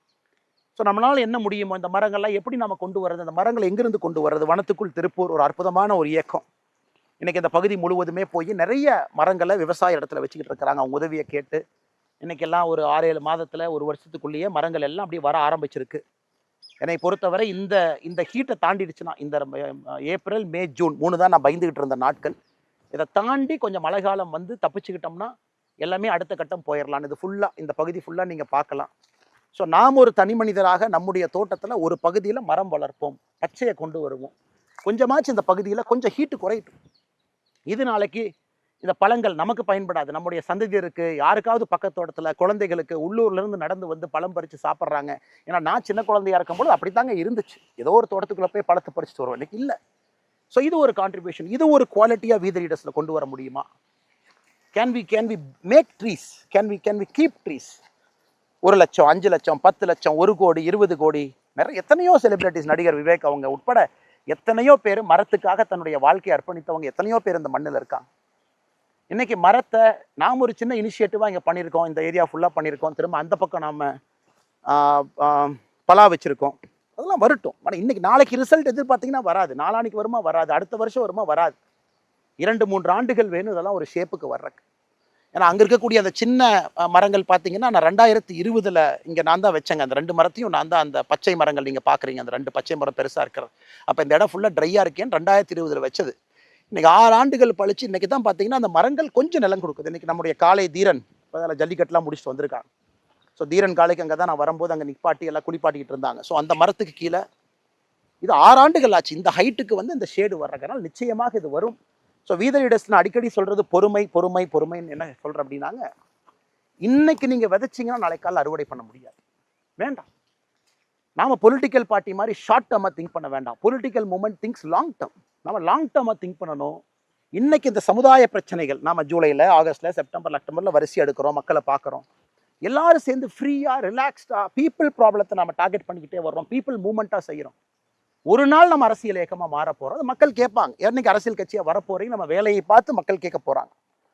அதனால் இன்னைக்கு எதுக்கு நான் குறிப்பாக இந்த என்னுடைய தோட்டத்துக்கு, சொந்த ஊருக்கு இன்னைக்கு வந்து உங்கள்கிட்ட பேசிகிட்டு இருக்கேன் அப்படின்னாங்க, எனக்கு கடந்த நானும் பார்த்துக்கிட்டே இருக்கிறேங்க. இன்னைக்கு கிட்டத்தட்ட ஒரு 8 நாட்களாக வீத லீடர்ஸில் எல்லோருமே நம்முடைய நண்பர்கள் கேம்ப் போட்டு சேர்த்துறாங்க. எல்லா அரசியல் கட்சியிலிருந்து விட்டுட்டு வர்றாங்க, தலைவர்கள் வர்றாங்க, தொண்டர்கள் வர்றாங்க. அதனால் நான் எப்பவுமே ரொம்ப கிளியருங்க, இது ஒரு பொலிட்டிக்கல் பார்ட்டியில் நம்மளால் செய்ய முடியாதுங்கிறதுக்காகத்தான் நம்ம வெளியே வந்து பொலிட்டிக்கல் மூமெண்ட்டாக அதை கொண்டு போகிறோம். ஒரு ஸ்ட்ரக்சர்டு ஒரு வெரி பிக் பொலிட்டிக்கல் பார்ட்டியில் எப்படி இந்த பிரச்சனை எடுக்க முடியுங்க, எப்படி நான் ஃபார்மிங் எடுக்க முடியும், எப்படி நான் வந்து ஒரு தனி மனிதனாக சின்ன லெவலில் ஆர்கானிக் ஃபார்மிங் நான் பண்ணிகிட்டு இருக்கேன். அதுவும் நீங்கள் பார்ப்பீங்க நான் வீடியோவில். அது ஒரு மூமெண்ட்டாக வீத லீடர்ஸ் ஆர்கானிக் ஃபார்மிங் மூமெண்ட்டாக நம்ம ரன் பண்ணிகிட்டு இருக்கோம். ஐஐடியோட லான்ச் பண்ணோம் அந்த ப்ரோக்ராமை. ஒரு தனி மனிதனாக ஒரு புஷ் கொடுக்குறோம், வாலண்டியர்ஸ் புஷ் கொடுக்குறாங்க ஒரு பக்கம். பட் ஒரு ஆர்கனைஸ்டு பொலிட்டிக்கல் பார்ட்டியில் ஒரு 90% ஆஃப் டைம் நான் டிஃபென்ஸ்லேயே தான் இருக்கு. நாங்கள் செய்கிறது கரெக்ட், எதிர்கட்சிகள் எங்களை பற்றி பொய் சொல்கிறாங்க, நான் சொன்னது நியாயமாக இருக்கலாம், உண்மையாக இருக்கலாம், but I analyse 90% of my time. குறிப்பாக ஆக்ஸ்ஃபோர்டு பல்கலைக்கழகத்தில் ஃபெலோஷிப் போக 4 மாத காலம் அங்கே இருந்த பொழுது நிறைய அரசியலை பற்றி யோசித்தேன். ஃபண்டமெண்டல் பிரின்சிபல்ஸ், எதுக்கு நம்ம பாலிடிக்ஸ் வந்தோம், ரூட் காஸ் என்ன இருக்குது, எதை நம்ம அட்ரஸ் பண்ணணும், குட் கவர்னன்ஸ் எப்படி வரும், நல்ல அரசியல் எங்கிருந்து நம்ம பார்க்க முடியும், என்ன செஞ்சுக்கிட்டு இருக்கோம் இன்னைக்கு. இன்னைக்கு எல்லோருடைய அனுமதியோடு இங்கே நானும் ஒரு தனி மனிதனாக உங்களோடு இணைந்து வீத லீடர்ஸ் நம்ம செய்கிறோம். அந்த மாதிரி நிறைய நம்ம செய்யணும். இல்லாட்டி future generation is a dire risk. 25 ஆண்டுகள் கழிச்சு என்னால் என்ன 10 ஆண்டுகளுக்கு முன்பு நான் இங்கே இருந்ததுக்கும் இன்னைக்கும் நான் வித்தியாசமாக பேசிகிட்டு இருக்கிறேங்க. சுற்றுச்சூழல், வெப்பம் எல்லாம் அதிகமாயிருச்சு. நம்ம ஆடு பாருங்க வத்துக்கிட்டு போகுது கேமராவை பார்த்து. அதனால் இன்னைக்கு நாம் செய்ய வேண்டிய வேலையெல்லாம், நாம் ஒரு இயக்கத்தில் மெம்பராக we have come here for social change, we are change agents. அப்போ என்னுடைய அன்பான வேண்டுகோள், நாம் ஒரு மேடை போடுறோம், நாம் உறுப்பினர் சேர்க்கிறோம், யாரை பற்றி தப்பாக பேச வேண்டிய அவசியம் நமக்கு இல்லைங்களே. நான் சமீபத்தில் பார்த்தேன், யாரோ எங்கிட்ட கூட கேட்டாங்க, ஆனால் இதை பற்றி உங்கள் பதில் என்னன்னு. எனக்கு யாருன்னு கூட தெரியாது. அவங்க தன்னார்வர்கள், அவங்களாம் மேடை போட்டு பேசுகிறாங்க. சில பேருடைய புகைப்படங்களை போட்டு பேசுகிறாங்க. அதனால் எல்லோருக்கும் என்னுடைய அன்பான வேண்டுகோள், let us be very clear why we are part of this people's movement. நாம் பீப்புள் மூமெண்ட் எதுக்காக நாம் இருக்கோம்? நமக்கு பாசிட்டிவ் பாலிடிக்ஸ், பாசிட்டிவ் சேஞ்ச் நமக்கு வரும். பிரஸுகிட்ட எப்போ பேசணும், என்ன பேசணும் பேசுவோம். அவங்களுக்கு என்ன சொல்லணும் நம்ம சொல்லுவோம். எல்லாத்துக்கிட்டையும் போய் நம்ம சண்டை போட்டு எதிரி கட்சிகள் வேண்டாங்க. இன்னைக்கு நம்ம ஆளுங்கட்சி கிடையாது, நம்ம எதிர்கட்சி கிடையாது, நம்ம ரெண்டுமே இல்லை. நாம் இன்னைக்கு ஒரு அரசியல் இயக்கம், political movement, people's movement, political party of well. அதனால் என்னுடைய அன்பான வேண்டுகோள், let us be very clear. ஏன் நம்ம பண்ணுறோம்? இது ஒரு கல்ட் இல்லை, ஒரு தனி மனிதன். உதாரணத்துக்கு கோயம்புத்தூர் ஏர்போர்ட், நாம் ஐயோ சாயந்தரம் வந்தோம்னா நிறைய பேர் வரவேற்க வருவாங்க, அது அவங்களுக்கு பிரச்சனை. சில பேர்த்துக்கு அது தொந்தரவு. ஃப்ளைட்லேருந்து வர்றவங்களை பேசஞ்சருக்கு தொந்தரவு, உள்ளே பிடிக்கிறவங்களுக்கு தொந்தரவு. எதுக்கு கஷ்டம்னு சொல்லிட்டு சாயந்தரம் நிறைய பேர் சேருவதற்கு வாய்ப்பு இருக்குன்னு பயணத்தை கேன்சல் பண்ணிட்டு அடுத்த நாள் காலையில் 6:15 ஃப்ளைட் எடுத்துகிட்டு வந்தேன். அப்படி இருந்து நம்முடைய சகோதரர்கள் வரவேற்க வந்திருந்தாங்க. அது கண்டிப்பாக அங்கே இருக்கக்கூடிய பேசஞ்சருக்கு இன்கன்வீனியன்ஸ் ஆயிருந்தாலும் கூட நான் அதில் தெளிவாக இருக்கிறது, நமக்கு இந்த கல்ட் பாலிடிக்ஸ் வேண்டாம். நம்ம காமன் மேன் பாலிடிக்ஸ். காமன் மேனாக சகஜமாக எல்லோரும் ஒன்றாக இணைந்து ஒரு தலைவர் அங்கே போகிறார், ரிசீவ் பண்ணுறக்கு 10 பேர் வேணுமா? பொலிட்டிக்கல் பார்ட்டிக்கு 50% ஆஃப் டைம் இதுலேயே போயிருக்கு. அவங்க வந்தாங்கன்னா ஒரு பெரிய மாலை வாங்கி போடலாமா, கிரேனை கொண்டு வந்து மாலை வாங்கி போடலாமா? இந்த தப்பை நானும் செஞ்சுருக்கேன், நான் செய்யலின்னு சொல்லிங்க. இன்னைக்கு அதெல்லாம் செய்ய வேண்டாம்னு உங்களோட இணைந்து இந்த மக்கள் இயக்கத்தில் உங்களோட இருக்கிறேன். நமக்கு அதெல்லாம் வேண்டாம். கல்ட்டு பாலிடிக்ஸ்லேருந்து வெளியே வந்துடுவோம், காமன் மேன் மூமெண்ட்டாக ரன் பண்ணுவோம். So that everybody is everybody. இது நம்பர் 1, நம்பர் 2, இவங்க போய் பார்க்கணும், இந்த கதவை போய் திறக்கணும், அண்ணாமலை என்ன கூட 2 பேர் ஃப்ரெண்ட்ஸ் இருக்காங்க, அவங்கள போய் பார்த்தா தான் அவர்கிட்ட பேச முடியாது. எல்லாத்தையும் உடைப்பதற்கான ஒரு பெரிய வாய்ப்பாக நம்முடைய பயணத்தை I'm very excited to see where it will go. இன்னைக்கு நம்ம புரிஞ்சுக்கணும், 18 lakh ரெஜிஸ்ட்ரேஷன் இன்னைக்கு வரைக்கும் இட்ஸ் அ ஃபினாமினல் நம்பருங்க. சாதாரண நம்பர் இல்லை. 18 லட்சம் மனிதர்கள், 18 லட்சம் பேர், நம்முடைய சகோதரிகள், இளைஞர்கள், இளம் பெண்கள், பெரியவர்கள், மூத்தவர்கள் எல்லாம் ஒரு நம்பிக்கையோடு வந்திருக்காங்க. நம்ம என்னங்க பண்ணோம்? ஜூன் 5ஆம் தேதி ஒரு வீடியோவில் 20 நிமிஷம் நம்ம பேசணும். அதில் ஒரு 8 செகண்ட் வீத லீடர்ஸை பற்றி பேசணும். இத்தனை பேர் நம்பிக்கையோடு வந்திருக்கீங்க. இன்னைக்கு எத்தனையோ அரசியல் இங்கே சொல்ல, எங்கிட்ட 1 கோடி பேர் இருக்காங்க, எங்கிட்ட 50 லட்சம் பேர் இருக்காங்க, எங்கிட்ட 30 லட்சம் பேர் இருக்காங்க, 1.5 கோடி பேர் இருக்காங்க. அந்த போட்டிக்கே நம்ம போகலையே. ஆரோக்கியமாக நம்ம பில் பண்ணிக்கிட்டே போவோம். எத்தனை பேர் இருக்காங்கன்னு எல்லாத்துக்குமே தெரியும். எல்லா அரசியல் கட்சியில் எத்தனை பேர் இருக்காங்க, அதுக்குள்ள நான் போக விரும்பலைங்க. நமக்கு நம்ம நம்பர்ஸ் இந்த வெப்சைட் டிரான்ஸ்பரண்டாக அது ஓப்பனாக இருக்கும். முதல் நாள் 1 மில்லியன் 10 லட்சம் பேர் வந்தாங்க, அடுத்த 3 நாள் இப்படி வந்தாங்க, இன்னைக்கு கொஞ்சம் 2 நாளில் கொஞ்சம் கம்மியாக வர்றாங்க என்ன அப்படின்னு 2 பத்திரிகையில் சொன்னதாக சில பேர் சொன்னாங்க. நம்ம ஃபர்ஸ்ட் வீத லீடர்ஸில் நம்முடைய ஃபர்ஸ்ட் விஷயம், வி ஆர் ஆத்தென்டிக், நேர்மை, ஆத்தென்டிசிட்டி. அந்த வெப்சைட்னுடைய நம்பர்ஸ் கவுண்டர் அப்படியே தாங்க இருக்கும். ஒரு நாள் யாருமே சேரலனா கூட அந்த கவுண்டர் அப்படியே தான் இருக்கும். அந்த கவுண்டர் என்னைக்கு 50 லட்சம் அப்படிங்கிற எண்ணுக்கு வருதோ அன்னைக்கு நம்ம பேசுவோம். நம்ம எவ்வளோ வேலைகள் செஞ்சுருக்கோம், நம்ம ஜூலையிலும் செஞ்சுக்கிட்டே இருக்க போகிறோம், அன்னைக்கு பேசுவோம். மக்கள் இன்னைக்கு நம்மளை அரசியல் கட்சியாக வாங்கன்னு சொல்கிறாங்களான்னு கேட்போம். அது வரைக்கும் நம்ம வேலைகளை செஞ்சுக்கிட்டே இருப்போம். அவ்வளோ வேலைகள் நமக்கு இருக்குது, பாசிட்டிவான வேலைகள், ஹாப்பியாக, ஸ்ட்ரெஸ் இல்லாமல். அதனால் இன்னைக்கு இந்த கவுண்டர் ஏறிக்கிட்டே இருக்கும். 18 லட்சத்துலேருந்து லெட் இட் கீப் கோயிங். புதிதாக எல்லோரையும் நம்ம வரவேற்போம், ஒருங்கிணைப்போம், அவங்கள கொண்டு வருவோம். ஆரோக்கியமாக பாசிட்டிவான ஒரு அரசியல் நம்ம செய்வோம். 50,01,000 அப்படின்னு வரும் பொழுது நம்ம பேசுவோம், என்ன செய்யலாம், இது வரைக்கும் நம்ம செஞ்சுருக்கோம், ஜூலை, ஆகஸ்ட், செப்டம்பர், அக்டோபர் பண்ணியிருக்கோம், எப்படி கொண்டு போகலாம், அடுத்தது உள்ளாட்சி தேர்தல் எப்படி நம்ம ஃபேஸ் பண்ணலாம், அதற்கான ஆயத்த பணிகள். 70,000 பேர் அன்றைக்கி உள்ளாட்சி தேர்தல் நான் கண்டெஸ்ட் பண்ணுவேன், 70,000 பேர்த்துக்கு மேலே சொல்லியிருக்கிறாங்க. அவர்கள் எப்படி நம்ம ஒருங்கிணைக்க போகிறோம்? அதில் 10,000 பேர்த்து கிட்டத்தட்ட ஏற்கனவே தேர்தலில் போட்டியிட்டவர்கள். ஏதோ ஒரு தேர்தல், பெரும்பாலும் உள்ளாட்சி தேர்தல், பஞ்சாயத்து லெவலில் மெம்பர்ஸாக போட்டியிட்டவங்க, பஞ்சாயத்து தலைவர்களாக போட்டியிட்டவங்க, அவங்க எப்படி ஒருங்கிணைக்கிறது, என்ன டூல்ஸ் கொடுக்குறது, என்ன சிஸ்டம் கொடுக்குறது? ஏன்னா இன்றைக்கி நீங்கள் ஒரு அரசியல்வாதி எதுவுமே தயார் பண்ணாமல் போய் பாலிடிக்ஸ் பண்ணணும்னா எப்படி பண்ணுவாங்க?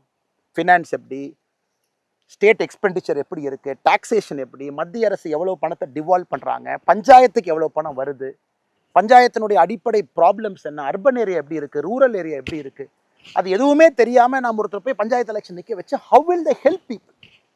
இல்லை நான் இந்த ரசிகர் மன்றத்தில் இருந்தேன், அங்கே இருந்தேன், இங்கே இருந்தேன், நான் அரசியல் கட்சியில் நேற்று காலைல சேர்ந்தேன், இன்னைக்கு காலைல சீட்டு கொடுத்தாங்க, நான் எம்எல்ஏ ஆகிட்டேன், எம்பி ஆகிட்டேன், யாரையும் குறை சொல்லிங்க. But are they equipped to handle that job? அதுக்கு தான் நாம ஏபிஜே அப்துல் கலாம் ஐயா பேரில் centre for ethics and politics கோயம்புத்தூரில் பியூட்டிஃபுல்லாக நம்ம கொண்டு வரோம். வேர்ல்டு கிளாஸ் ஃபெசிலிட்டி நம்ம கொண்டு வரோம். That is a promise from we the leaders. Beautiful facility. நம்ம எல்லோரும் சேர்ந்து அந்த ஃபெசிலிட்டியை பில்ட் பண்ண போகிறோம். அது வருகின்ற காலத்தில் அந்த அறிவிப்பையும் பார்ப்பீங்க. It is a model institution. ஒரு எத்திக்ஸ் அண்ட் பாலிடிக்ஸ் எப்படி ஒருத்தவங்க உள்ள வரணும், எந்த மாதிரி ஷேப் பண்ணவங்களை, எந்த மாதிரி எக்ஸ்போஷர் கொடுக்கணும், அவங்களுக்கு எந்த மாதிரி அவேர்னஸ் இருக்கணும், வில்லேஜ் விசிட்ஸ் எப்படி இருக்கணும், எல்லாத்தையும் ஷேப் பண்ணி அந்த கேண்டிடேட்டை கொண்டு வந்து மக்கள் முன்னாடி நிறுத்தும். ஸோ தட் ஜெயிச்சாலும் கூட தேர் எக்யூப்ட் டு சர்வ். இன்னைக்கு ஜெயிச்ச பல பேர் அன்எக்யூப்ட் டு சர்வ். அப்போ எப்படி சேஞ்ச் வருங்க? அதனால அதுக்கு நமக்கு ஏபிஜே அப்துல் கலாம் ஐயா பேரில் centre for ethics and politics தேவைப்படுது. அதான் நான் அதை பேசும்போது 20 நிமிஷத்தில் நான் ஹிண்ட் பண்ணேன். We will bring that also. இன்னைக்கே பாருங்க, அந்த முருங்கை மரத்தை பாருங்க, பேச இப்போ தான் கவனிக்கிறேன் எந்த அளவுக்கு வந்து பாருங்க எல்லாம் பட்டு போயிருக்கு, எல்லாம் பட்டு போயிருக்கு. மரம் காய ஆரம்பிச்சிருக்கு. தண்ணி பிரச்சனை. நம்மளும் முடிஞ்ச வரைக்கும் இருக்கிற தண்ணியை ரொம்ப வேல்யூபிளாக அந்த சொட்டு நீர் பாசனத்தில் சொட்டு நீர் வந்துகிட்டு இருக்கு. ரொம்ப வேல்யூபிளாக அந்த மரத்துக்கு ஃபஸ்ட்டு ப்ரையாரிட்டி கொடுக்குறோம். இந்த மரத்தை காப்பாற்றினா, நேற்று நான் சொன்ன பாருங்கள், மேலே 41.5 டிகிரி, 41.5 டிகிரி, யோசிச்சு பாருங்க. நல்ல பெரிய இது வந்து இந்த வெப்பத்தை எப்படி குறைக்கிறது, வெங்கச்சாங்கல் பூமி, இது எப்படி சரி பண்ணுறது, எல்லாத்தையும் நம்ம சரி பண்ணுவோம். அதனால் உங்களுடைய அன்பு ஆதரவு எப்போ இருக்கணும், நீங்கள் நம்பணும். You should travel with me. ஏன்னா இந்த பிரச்சனைகள் எல்லாம் என் தனிப்பட்ட பிரச்சனைன்னு பார்க்காதீங்க. தனிப்பட்ட பிரச்சனை உங்களுக்கு முன்னாடி சொல்கிறேன். இதிலிருந்து தான் நான் பொது பிரச்சனையாக வெளியே வந்தேன். என் தனிப்பட்ட பிரச்சனை இது. நான் ஸ்கூலில் எப்படி போய் படித்தேன், கல்லூரியில் எப்படி போய் படித்தேன், தோட்டத்தில் எப்படி வாழ்ந்தேன், விவசாயம் எங்கே, உணவு எங்கே வருது, இந்த தனிப்பட்ட பிரச்சனையை நான் பொது பிரச்சனையாக பார்க்குறேன். இரிகேஷனே இல்லாமல் ஒரு பகுதி இருக்குது. இங்கே விவசாயிகள் எவ்வளோ கஷ்டப்படுறாங்க. கிணத்தை நம்பி மட்டும் நாம் இருக்கும். கிணத்துல தண்ணி எவ்வளோ கீழே இருக்குன்னு பார்த்தீங்கன்னா கிணத்தை நம்பி மட்டும் இருக்கும். அதனால் வருகின்ற காலத்தில் அப்படியே வாங்க நம்ம தோட்டத்தை ஒரு பார்வை பார்ப்போம். அப்படியே நம்ம வைத்திருக்கக்கூடிய மரத்தை பார்ப்போம். செடிகள்லாம் எந்த அளவுக்கு உயர்ந்திருக்குன்னு பார்ப்போம். இந்த வேளாமரம் கொஞ்சம் வயசாயிருச்சு, உளுந்திருக்கு, இது எல்லாத்தையும் எடுக்கணும். அதுவும் ஒரு சிஸ்டம். பெரும்பாலும் நான் ஒரு கண்டிஷனில் வச்சுருக்கேன், எந்த காரணத்துக்கும் எந்த மரத்தையும் நாம் வெட்டக்கூடாது, விற்கக்கூடாது. நான் ஒரு காலத்தில் கிராம பகுதியில் பார்த்தீங்கன்னா மரத்தை விற்பது தான் நமக்கு ஒரு வருமானம். பாவம், வேறு எங்கேருந்து வருமானம் வருங்க? நான் அப்படியே அது வயசானாலும் அது விழுகட்டும், அது வயசானாலும் அந்த மரம் அப்படியே விழுகட்டும், அதை மக்கி போகட்டும், நம்ம மரத்தை வந்து வெட்ட வேண்டாம் அப்படிங்கிற ஒரு கான்செப்ட். எங்கள் அப்பாட்ட ஒரு சின்ன சண்டை கூட ஒரு 3-4 வருஷத்துக்கு முன்னாடி. ஆனால் மரம் வந்து அப்படியே இருக்கட்டும். ஸோ இந்த செடி மேலே விழுந்திருக்கு. அதனால் மரத்தை நம்ம பொறுத்த வரைக்கும் இந்த மரத்தை எல்லாம் அப்புறப்படுத்தணும். விழுந்த மரத்தை இன்னைக்கு செடிகள் வைத்திருக்கக்கூடிய செடிகள் தப்பிச்சு வந்துடும். இந்த ஏரியா ஃபுல்லாக இன்னும் ஒரு 5 ஆண்டுகள் கழித்து கொஞ்சம் பசுமையாக வந்துட்டா மக்களுக்கு நன்றி. வனத்துக்குள் திருப்பூருக்கு நன்றி. வேலை செஞ்சவங்களுக்கு நன்றி. நாகராஜன் அண்ணன் வாலண்டியராக வந்து அந்த இயக்கத்திலிருந்து இங்கே வந்து நம்மோடு தோட்டத்தில் வேலை பார்த்தாங்க, அவருக்கும் பெரிய நன்றி. எத்தனையோ பேர் உழைச்சிருக்கிறாங்க, எல்லோருக்கும் நன்றி. இப்போ இந்த ஏரி நான் பார்த்தீங்கன்னா அந்த காலத்தில் மழையெல்லாம் பெய்யும் பொழுது தண்ணியை தடுப்போம். அந்த ஏரி போட்டு தான் தண்ணியை தடுப்போம். ஸோ இங்கே வாட்டர் ரீட்டைன் ஆகிறதுக்காக பழங்காலமாக விவசாய பெருமக்கள் முன்னோர்கள் இந்த ஏரி. இன்னைக்கு இந்த மரம் கொஞ்சம் கம்மியாக, கொஞ்சம் பேஸ் குறைவாக வரும். நீங்கள் பார்த்தீங்கன்னா இங்கே இருக்கக்கூடிய மரங்கள் எல்லாம் தேக்கு மரங்கள், ரொம்ப ரொம்ப மெதுவாக முளைச்சி வரும், ஸ்ட்ராங்காக வரும். ஸோ அதனால தான் நான் பல இடத்துல சொல்லுவேன், வீதி ரேடஸை பொறுத்த வரைக்கும் ஒரு தேக்கு மரம் மாதிரி வரும். வச்சு பல மாதங்கள் ஆகியிருந்தாலும் கூட அப்படி கொஞ்சம் கொஞ்சமாக மெதுவாக அப்படி எந்திரிச்சு அப்படி தேக்கு வருது. மேலே வந்ததுக்கப்புறம் பலமாக இருக்கும். அதனால் இந்த இந்த இந்த நம்ம இங்கே பாருங்கள், கெடா ஓடிட்டுருக்கு, ஆட்டினுடைய ஓடிட்டுருக்கு. நம்முடைய தோட்டத்தில் இருக்கக்கூடிய கோவில், கருப்பண்ணசாமி கோவிலுக்கு இந்த கெடாவை வெட்டுறதுக்காக 6 மாதத்திற்கு முன்பு பிடிச்சிட்டு வந்தாங்க. சாமி முன்னாடி துளுக்குனா தானே வெட்டுவோம். அப்போ கெடா துளுக்கவே இல்லை, அப்படியே நின்றுட்டே இருந்தாங்க. அப்புறம் நான் சொல்லிட்டேன், இல்லை இந்த கெடாய்க்கு வந்து நம்ம வெட்டப்போவது கிடையாது, தோட்டத்துக்குள்ளே ஃப்ரீயாக அது பாட்டுக்கு ரிலாக்ஸாக இருக்கும், யாரும் எதுவும் தொந்தரவு பண்ணாதீங்க. அந்த கெடாய்க்கு ஆண்டவனே உயிர் கொடுத்துட்டாங்க. நம்ம பழக்கம் இருந்தால் கூட இன்னொரு கெடாயை வாங்கி துளுக்க வச்சு நம்ம வெட்டுவோம். பட் இந்த கெடாய் வந்து இந்த வேலையை செய்யட்டும்னு அதான் இப்போ ஓடிட்டுருக்கு தோட்டத்துக்குள்ளே. ஸோ இந்த பகுதி பரவாயில்லை, இதுவும் உங்ககிட்ட. அதனால் பெரிய ஒரு எண்ணத்தோடு, ஒரு வேள்வியோடு, ஒரு மாற்றத்தை கொடுக்க வேண்டும் என்கின்ற நம்பிக்கையோடு நாம் அறிஞ்சிருக்கோம். அதனால் உங்களுக்கு இதை சொல்லணுங்கிற ஆசைப்பட்டேன். இன்றைக்கி நம்ம ஒரு ரூமில் உட்காந்து பேசுகிறத விட, ஒரு ஹாலில் உட்காந்து பேசுகிறத விட இதை சொல்லணும். இந்த மரம் எப்படி வளருதுன்னு உங்களுக்கு காட்டணும். அஃப்கோர்ஸ் உங்கள் எல்லாத்துக்குமே தெரியும், தேக்கு எப்படி வளருதுன்னு காட்டணும். சிறிய மரம் எவ்வளோ டைம் எடுத்தது வருது, ஆனால் ஸ்ட்ராங்காக வந்து நிற்கும். ஸோ அதே ஒரு ஒரு எண்ணத்தோடு வீதரீடஸ் இயக்கத்தை நம்ம எல்லாம் வளர்த்தி மக்கள் சக்தியாக மாற்றி ஒரு proper political party representative for everybody, எல்லா ரிலீஜன், எல்லா காஸ்ட், எல்லா தரப்பட்ட மக்கள், ஆல் கிளாஸ், படித்தவங்க படிக்காதவங்க எல்லாத்தையும் கொண்டு வரணும். டெக்னோக்ராட்ஸை கொண்டு வரணும். டெக்னோக்ராட்ஸ் இன்றைக்கி அரசியலுக்குள்ளே எப்படி வர்றதுன்னு தெரியாமல் முழிச்சிட்ருக்காங்க. அட் 45, 50, 40 வயசில் நிறைய சாதிச்சவங்க அமெரிக்காவில் பார்க்குறேன், லண்டனில் பார்க்குறேங்க, எல்லா இடத்துலையும் பார்க்குறேன். தமிழர்கள் எப்படி அரசியலுக்குள்ளே வர்றது? இன்றைக்கி ஒரு பெரிய கல்ட் ஆயிடுச்சு, அரசியல் கட்சி ஸ்ட்ரக்சர் பெருசாயிருச்சு, பதவியில் எல்லாம் ரொம்ப நாள் இருக்காங்க. அதனால தான் நான் உங்களுக்கு ஷேர் பண்ணேன். அது நேரம் வரும்போது நம்ம பேசுவோம். நம்ம இயக்கம் 50 லட்சம் ஆனதுக்கப்புறம் நம்ம பேசுவோம். டேர்ம் லிமிட்ஸ் இன் பாலிடிக்ஸ் ரொம்ப இன்ட்ரெஸ்டிங்கான ஒரு சப்ஜெக்ட். அது நீங்களும் உங்கள் கருத்தை சொல்லணும். ஒருத்தரே 10 வருஷம் 10 டேர்ம், 50 வருஷம் எம்பி, 50 வருஷம் எம்எல்ஏ, அதெல்லாம் உடைச்சு டேர்ம் லிமிட்ஸ் கொண்டு வருவோம். பழையன கழிதலும் புதுவன புகுதலும் அது நடந்துக்கிட்டே இருக்கணும். பழசு வெளியே போகணும், புதுசு வரணும். ஏன்னா 10 வருஷத்துக்கு உலகமே மாறிடுதுங்க. நாம் ஏதோ ஒரு காலத்தில் எம்எல்ஏ ஆகி எம்பி ஆகி பிரதிநிதி ஆகி நாம் 50 வருஷம் கழித்து நமக்கு தெரியும்னு உட்காந்துருக்கோம். அதெல்லாம் உடைக்கணும், புதியவர்கள் வரணும். அதுக்கு இந்த அரசியல் இயக்கத்தை எப்படி நம்ம தயார் செய்ய போகிறோம், எப்படி அதை கொண்டு போக போகிறோம், நிறைய அந்த மாதிரி நம்ம பேசுவோம். Will keep talking. பட் இன்னைக்கு இறஞ்சிருக்கக்கூடிய எல்லா நம்முடைய 18 லட்சம் சொந்தங்களுக்கும் நன்றி தெரிவித்து, உங்கள் நேரத்தை கொடுத்து என்னுடைய எங்கள் தோட்டத்தில், நம்ம தோட்டத்தில் நீங்கள் எல்லாம் பார்க்குறீங்க. சின்ன சின்ன விஷயங்கள் நம்ம செஞ்சிட்ருக்கிறது. அதே போல் உங்களுக்கு நேரம் இருக்குது, இன்னும் நீங்கள் அப்படியே கண்டினியூ பண்ணுறீங்கன்னா நாளைக்கு இன்னொரு விஷயத்தை, அது இன்றைக்கி நாளைக்கு நான் தோட்டம் போகிறேன். பட் நீங்கள் வீடியோவில் ஒரே வீடியோவை தான் பார்ப்பீங்க. ஏன்னா இங்கே நம்மளால் இயற்கை விவசாயம் செய்ய முடியல அப்படின்னு இன்னொரு தோட்டத்தை வாங்கி அங்கே இயற்கை விவசாயமும் மாட்டு பண்ணையும் செஞ்சுக்கிட்டு இருக்கேன். ஆரோக்கியமான பால் கொடுக்கணுங்கிற ஒரு வேள்வி, அதையும் நான் உங்களுக்கு காட்ட விரும்புகிறேன். அதையும் நீங்கள் பார்க்கணும். அதே நேரத்தில் நம்முடைய தீரனுக்கு ஒரு ஹலோ சொல்லுவோம். மே 2022 உள்ளே வந்தார், மே கடைசியில் வந்தார். தீரனை பொறுத்த வரைக்கும் வெரி ஆங்கிரி, கோபக்காரன்னே சொல்லலாம். Very angry man. உள்ளே போனால் முகம் மாறும். ஜல்லிக்கட்டு காலை எப்படி இருக்கணும் அப்படிங்கிறதுக்கு தீரன் ஒரு இலக்கணம். 4 ஆண்டுகள் நம்மோடு. கடந்த 2 ஜல்லிக்கட்டும் போயிட்டு வந்தாச்சு. 2 ஜல்லிக்கட்டும் கிட்டத்தட்ட 15லேருந்து 22 ஜல்லிக்கட்டை வருஷத்துக்கு அட்டன் பண்ணி எங்கேயுமே பிடிபடாத ஒரு ஒரு ஒரு காலை. Heat, excess heat. முடிஞ்ச வரைக்கும் பந்தல் போட்டிருக்கோம். நம்முடைய கீத்து பந்தல், பின்னப்பட்ட பந்தல், சூடு வரக்கூடாதுன்னு கீத்து பந்தலில் இருக்கார். டெய்லி குளிப்பாட்டணும், 2 முறை குளிப்பாட்டணும், தண்ணி வசதியோடு இருக்கணும். நான் சொன்ன கிடாய் அங்கே இருக்கார் பாருங்க, அத்துக்கிட்டு எஸ்கேப் ஆகி இன்னைக்கு உயிரோடு நம்மோடு இருக்கக்கூடிய அவர் அங்கே இருக்காரு. ஸோ தீரன், இங்கே தீரனுக்கு ஒரு ஜூனியரை கொண்டு வந்துட்டோம். 2 வருஷம் ஆச்சு. இன்னைக்கு ஜூனியர் ட்ரைனிங் போயிருக்கிறார். அடுத்த வருஷம் ஜல்லிக்கட்டுக்கு தீரனோடு சேர்ந்து இன்னொருத்தரும் போகணுங்கிறக்காக அந்த காளையை வந்து இன்னைக்கு ட்ரைனிங் அனுப்பியிருக்கோம். மதுரை பக்கத்தில் இருக்காங்க. ஸோ தீரன் இது கிட்ட போனாவே கொஞ்சம் அப்படியே லைட்டாக ரைட். தீரன். ஸோ அப்படியே வாங்க என் கூட.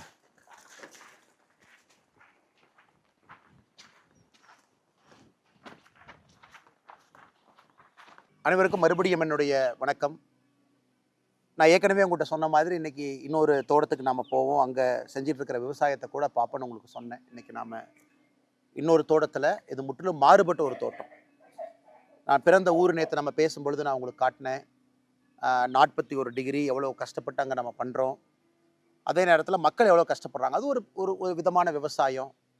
அதிகமாக ஆடுகள், மாடுகள், மரங்கள் அங்கே வச்சுருக்கோன்னு. இது நான் ரொம்ப பேஷனாக இது செய்யணும் அப்படின்னு ரொம்ப நாளாக யோசிச்சுட்டு இருந்த ஒரு விஷயம்.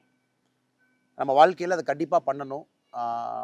நமக்கு இது ஆத்மார்த்தமான ஒரு புரிதல் கொடுக்கும் அப்படிங்கிறக்காக இது செஞ்சது. இன்னைக்கு பாருங்கள், நம்ம பேசும்போதே மழை இடிச்சிட்ருக்கு. எந்த நேரத்தினாலும் மழை வரலாம். இது நம்ம கோயம்புத்தூர் பக்கத்தில் சிறுவாணியில் இருக்கக்கூடிய நம்முடைய தோட்டம். ஸோ அப்படியே என் கூட வாங்க, அப்படியே பார்க்கலாம். இது வந்து முழுவதுமாக ஆர்கானிக் ஃபார்மிங் நம்ம செய்யக்கூடிய ஒரு தோட்டம் இது. ஸோ நம்ம வீத லீடர்ஸ் அமைப்பு ஆர்கானிக் ஃபார்மிங்கில் நம்ம ஒரு பெரிய ஒரு நோக்கத்தோடு இறங்கியிருக்கோம். நேரடியாக உங்கள்கிட்ட சொன்ன மாதிரி ஐஐடி மெட்ராஸில் இணைந்து ஒரு ஆர்கானிக் ஃபார்மிங் கான்க்ளேவோடு நம்ம ஆரம்பித்தோம். இன்றைக்கி நம்மோடு நிறைய ஆர்கானிக் ஃபார்மர்ஸ் நம்மோடு லிங்க் ஆகிருக்கிறாங்க. இப்போ கிட்டத்தட்ட இன்றைக்கி 40-45 விவசாயிகள் நம்மளோடு இணைஞ்சிருக்கிறாங்க. அவங்க தோட்டத்தில் ஆர்கானிக் ஃபார்மர்ஸுக்கான ட்ரைனிங் ஒர்க் ஷாப் அதெல்லாம் நிறைய நடந்திருக்கு. நானும் சில இடத்துக்கு போயிருக்கேன். நம்முடைய இளம் விவசாயிகள், ரொம்ப சந்தோஷமான விஷயம் என்னென்னாங்க, நிறைய பெண்கள் சகோதரிகள், 30 வயசு 35 வயசு குறைவான சகோதரிகள் அவங்க இன்னைக்கு நம்முடைய வீதரையிட அமைப்போடு இணைந்து நிறைய ஆர்கானிக் ஃபார்மிங் ஒர்க் ஷாப்பில் பங்கேற்கிறாங்க. நாம் அவங்களுக்கு பேசிக் டீச் பண்ணுறோம். இப்போ உங்கள்கிட்ட 1/2 ஏக்கர் இருந்தாலும் எப்படி ஆர்கானிக் ஃபார்மிங் நீங்கள் பண்ணலாம், இயற்கை விவசாயம் எப்படி பண்ணலாம், அல்லது 3 அடுக்கு விவசாயம் எப்படி பண்ணலாம், அல்லது உரம் இல்லாத இயற்கை உரம் இருக்கக்கூடிய விவசாயத்தை எப்படி பண்ணலாம் அப்படின்னு. ஸோ சில இடத்துல பயிர் தோட்டங்கள் நீங்கள் போடலாம், பழத்தோட்டங்கள் போடலாம். அது எல்லாத்தையும் எப்படி நீங்கள் வந்து ஒன்றிணைச்சு சந்தைப்படுத்தலாம் அப்படிங்கிற ட்ரைனிங்கும் நம்முடைய வீதரீட அமைப்பினுடைய வாலண்டியர்ஸ் கொடுத்துட்ருக்காங்க. உதாரணத்துக்கு நம்முடைய தோட்டம் நாம் எடுத்து உள்ள வந்து கிட்டத்தட்ட இன்றைக்கி 1 ஆண்டுகள் முழுமையாக முடிஞ்சிருச்சு. பட் நாம் எடுத்த நாள்லேருந்து அது ஆர்கானிக் ஃபார்மிங் நிலமாக இதை நம்ம ரெடி பண்ணிக்கிட்டு இருக்கோம். எனக்கு ஒரு குறிப்பிட்ட காலம் நீங்கள் அதில் உரம் போடாமல் இருந்தால் மட்டும்தான் அதை இன்றைக்கி நீங்கள் ஆர்கானிக் ஃபார்மிங் அப்படின்னு சொல்ல முடியும். ஸோ இன்றைக்கி நாம் இதெல்லாம் பார்த்திங்கன்னா சோளம் போட்டிருக்கோம், வளர்ந்துக்கிட்டு இருக்கு. ஏன்னா இது அனைத்துமே வந்து இன்றைக்கி இந்த மண்ணை வந்து பக்குவப்படுத்தி கொண்டு இருக்கின்றோம். மண்ணை இதுக்கு முன்னாடி நம்ம நவதானியங்கள் போட்டிருந்தோம், அப்புறம் கொள்ளு போட்டோம். இங்கே இருக்கக்கூடிய செடிகள்லாம் அழிஞ்சிடணும், கீழே எதுவுமே இருக்கக்கூடாதுன்னு அப்புறம் ஒரு ஸ்டெப்பாக மாற்றிக்கிட்டு இருக்கோம். இன்றைக்கி சோளம் போட்டிருக்கோம். அப்புறம் சோளத்துலேருந்து அப்படியே கொஞ்சம் கொஞ்சமாக வெளியே வந்து நாம் இதில் தண்ணி இருக்கக்கூடிய அந்த பகுதி அரிசி போட ஆரம்பிப்போம். மிச்ச இடத்துல நாம் பழத்தோட்டங்கள் வைக்கலாம். இதிலிருந்து நாம் காய்கறிகள் போடலாம், வெளியே எடுத்துகிட்டு போகலாம். அனைத்துமே முழுவதுமாக இந்த தோட்டத்துக்குள்ளே நம்முடைய மாட்டினுடைய சாணத்தை தான் பயன்படுத்துகிறோம். 1 ஆண்டு காலமாக அந்த ப்ரிப்பரேஷன் ப்ராசஸில் மாட்டினுடைய சாணத்தை மூலமாக வச்சு தான் நம்ம ப்ரிப்பரேஷன் ப்ராசஸ் பண்ணிக்கிட்டு இருக்கோம். நிறையா நம்மோடு அமைப்புகள் இணைஞ்சிருக்கிறாங்க. ஸோ இதுவும் நமக்கு ஒரு நோக்கம். இன்றைக்கி வீத லீடர்ஸ் வந்து பீப்புள் மூவ்மெண்ட்டாக அடுத்த கட்டம் போகணும் அப்படின்னா, இன்றைக்கி எங்கே நம்மகிட்ட நீர் ஆதாரம் இருக்கோ அங்கே வேறு மாதிரி இயற்கை விவசாயம் தேவைப்படுகிறது. எங்கே நீர் ஆதாரம் இல்லையோ அங்கே வேறு மாதிரி இன்றைக்கி இயற்கை விவசாயம் தேவைப்படுகிறது. இது ஒரு பாட்டு. இன்றைக்கி இயற்கை விவசாயத்தை நீங்கள் சக்ஸஸ் பண்ணணும் அப்படின்னா ஒரு கேஷ் கிராப்பும் உள்ளே இருக்கணும். இன்றைக்கி நம்ம 5 ஏக்கரோ 4 ஏக்கரோ 10 ஏக்கரோ 2 ஏக்கரோ 1 ஏக்கரோ எத்தனை இடத்துல பண்ணாலும் கூட பணம் வரக்கூடிய பயிர்கள் கேஷ் கிராப் இருக்கணும். ஸோ உதாரணத்துக்கு நம்ம தோட்டத்தில் கொஞ்சம் இடத்துல வந்து பாக்கு இருக்குது. பாக்கு, அந்த பாக்கில் உங்களுக்கு வருஷம் ஒரு மகசூல் வரும், வருமானம் வரும். ஸோ அந்த வருமானம் ஒரு விவசாயி தன்னுடைய வாழ்க்கையை வாழ்வதற்கு, குடும்பத்தை காப்பாற்றுறதுக்கு, குழந்தைங்களை படிக்க வைக்கிறதுக்கு ஒரு ஒரு ஒரு கேஷ் கிராப்பினுடைய வருமானம் நமக்கு தேவை. அதனால் முழுசாக இயற்கை விவசாயம் நான் அப்படி போகிறேன்னு சொல்கிறத விட கேஷ் கிராப் போடுங்க, அதையும் இயற்கை விவசாயமாக நம்ம செஞ்சு எடுத்துகிட்டு போகலாம். மிச்ச இடத்துல சோளம், கம்பு, கொள்ளு, அப்புறம் கொஞ்சம் கொஞ்சமாக நாம் தண்ணி இருக்கக்கூடிய இடத்துல அரிசி, இங்கெல்லாம் அரிசி நல்லாவே போடலாம். சின்ன வெங்காயம் போடலாம், நிறைய காய்கறிகள் போடலாம், பழங்கள் போடலாம், பல மரங்கள் வைக்கலாம். இது அனைத்துமே ஒருங்கிணைந்த ஒரு 3 அடுக்கு இன்டெகிரேட்டட் ஃபார்மிங்காக கொண்டு போகணும். அதாவது உள்ளே வந்து வாழ ஆரம்பிக்கணும். எனக்கு ஃப்யூச்சரில் பெரிய ஆசை. இந்த ஸ்ட்ரெஸ்ஸில் இருந்து நமக்கும் ஒரு நேரத்தில் ஓய்வு வரும் பொழுது ஆண்டவன் அந்த வாய்ப்பு கொடுக்கும் பொழுது இந்த மாதிரி நம்ம தோட்டத்துக்குள்ளே வந்து தங்கி இருக்கணும், குடும்பமாக நம்ம இருக்கணும். அதே நேரத்தில் ஆடு மாடுகள், கோழிகள், வாத்துக்கள் அவங்களோட நம்ம இருக்கோம். ஸோ அதுவும் ஒரு உயிரினம் தான், ஒன்றி இருக்கிறோம். எத்தனையோ உயிரினங்கள், புழு பூச்சிகள் எல்லாமே தோட்டத்துக்குள்ளே இருக்குது. அவங்க எல்லாத்தையும் ஒன்றி நாம் சேர்ந்து இன்டெகிரேட்டடாக ஒரு வாழ்க்கையை ப்ராக்டிஸ் பண்ணும் பொழுது ஆர்கானிக் ஃபார்மிங் என்பது சாத்தியம்.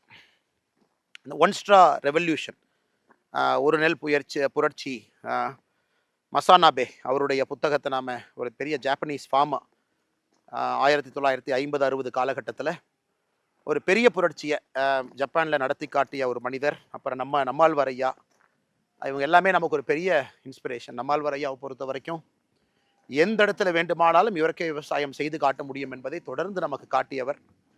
எனக்கு அவருடைய புகழ் எப்பொழுதும் நம்மளோடு இருக்கும். அவரையெல்லாம் நம்ம மக்கள் இயக்கத்தில் நம்மாழ்வார் ஐயாவை மையப்படுத்தணும், அவரை கொண்டு வரணும், அவருடைய வாழ்வியல் தத்துவங்களை, முறைகளை மக்களுக்கு எடுத்து சொல்லணும். நிறைய எத்தனையோ அழிந்து போன நெல் ரகத்தை எல்லாம் இன்றைக்கி கொண்டு வந்திருக்கோம், அதையும் நாம் எடுத்து சொல்லணும். அது நம்முடைய வீத லீடர்ஸ் அமைப்பினுடைய இயற்கை விவசாய குழு, அவங்க ரொம்ப பெரிய லெவலில் பண்ணுறாங்க. அந்த தன்னார்வலர்கள் குறிப்பாக டாக்டர் ஷியாம் அவர் அதில் இருக்கார், ரொம்ப ஆக்டிவாக அதை செஞ்சிட்ருக்காரு. ஸோ அவருக்கும் என்னுடைய பெரிய நன்றி. பிரவீன் இருக்காங்க வீத லீடர்ஸில், அவரும் ரொம்ப ஆக்டிவாக உள்ளேருந்து பண்ணிகிட்ருக்காங்க. இது எல்லாத்தையும் நம்முடைய chief executive officer CEO doctor Prabha, என்னுடைய நெருங்கிய நண்பர், வி ஸ்டடி டுகெதர், ஒன்றா ஸ்கூலில் படித்தோம். அவர் நல்லா படித்தார், டாக்டர் ஆகிட்டார். அவர் டாக்டர் ஆகி மக்களுக்கு மருத்துவ சேவை செய்து ப்ரொஃபஸராகவும் பணியாற்றிய பிறகும் கூட வீத லீடர்ஸ் அமைப்பில் முழு நேர ஊழியராக சீஃப் எக்ஸிக்யூட்டிவ் ஆஃபீஸராக இன்றைக்கி தன்னுடைய வாழ்க்கை முழுவதுமாக நம்முடைய அறக்கட்டளைக்கு அர்ப்பணித்து இத்தனை ஆண்டு காலமாக பணி செஞ்சிட்ருக்கிறாங்க. இவங்க எல்லாத்துக்கும் தான் பெரிய நன்றி நம்ம சொல்லணும். இன்றைக்கி நாம் ஏற்கனவே சொன்னது போல் மனிதன் நாம் எப்படி நம்ம மாட்டோடு ஒன்றி வாழ்கின்றோம், ஒன்றாக இருக்கின்றோம். ஏன்னா இவர்கள் நமக்கு கொடுக்கக்கூடிய சாணம் அதுதான் நம்ம பயன்படுத்துகிறோம், அடுத்த கட்டத்துக்கு எடுத்துகிட்டு போகிறோம். ஸோ இங்கே நாம் பார்க்கலாம் நம்முடைய சிறு மாட்டுப்பண்ணை, பெரிய மாட்டுப்பண்ணை இல்லை. 11 மாடுகள் நம்ம வச்சுருக்கோம். கொஞ்சம் கொஞ்சமாக ஒரு மாடாக சேர்த்துக்கிட்டு அதை கொஞ்சம் கொஞ்சமாக அப்படியே கொண்டு போயிட்டுருக்கோம். காங்கேயம் காங்கேயம் மாடு இந்த பகுதி குறித்தான மாடு. காங்கேயம் மாடு நல்ல ஸ்ட்ராங்கான ஒரு ப்ரீடு. குறிப்பாக எல்லாம் பட்டி தொட்டி எல்லாம் பார்க்கக்கூடிய மாடு. காரி மாடு காம்பிலிருந்து எல்லாமே கருப்பாக இருக்கிறனால காங்கேயம் காரிங்கிறோம். ஸோ இங்கே இந்த மாடு பால் கறந்தாச்சு. இவங்கெல்லாம் கிர் மாடு. ஒரு விவசாயிக்கு வந்து இன்னைக்கு வந்து அம்மா ஏதோ பண்ணுறேன்னு எவ்வளோ கோபம் பாருங்கள் அதுக்கு. அம்மா எதுவும் பண்ணலடா, கிட்ட தானே சும்மா தான் வந்தேன், எதுவும் பண்ணல அம்மா, நான் ஜஸ்ட் அம்மாவை பார்க்குறக்கு வந்தேன், சரியா? Okay okay okay okay okay. இவங்களாம் கிர் மாடு. இன்னைக்கு விவசாயிக்கு ஒரு மாடுகள் வச்சிருக்கிறோம், அதன் மூலமாக வருமானம் வரும், பால் அதிக லிட்டர் கறக்க முடியும்னா கூட கிர் மாட்டின் மூலமாக முடியும். இன்னைக்கு வந்தாச்சு. முட்டாத ரைட் அண்ணா, பண்ணுங்கண்ணா.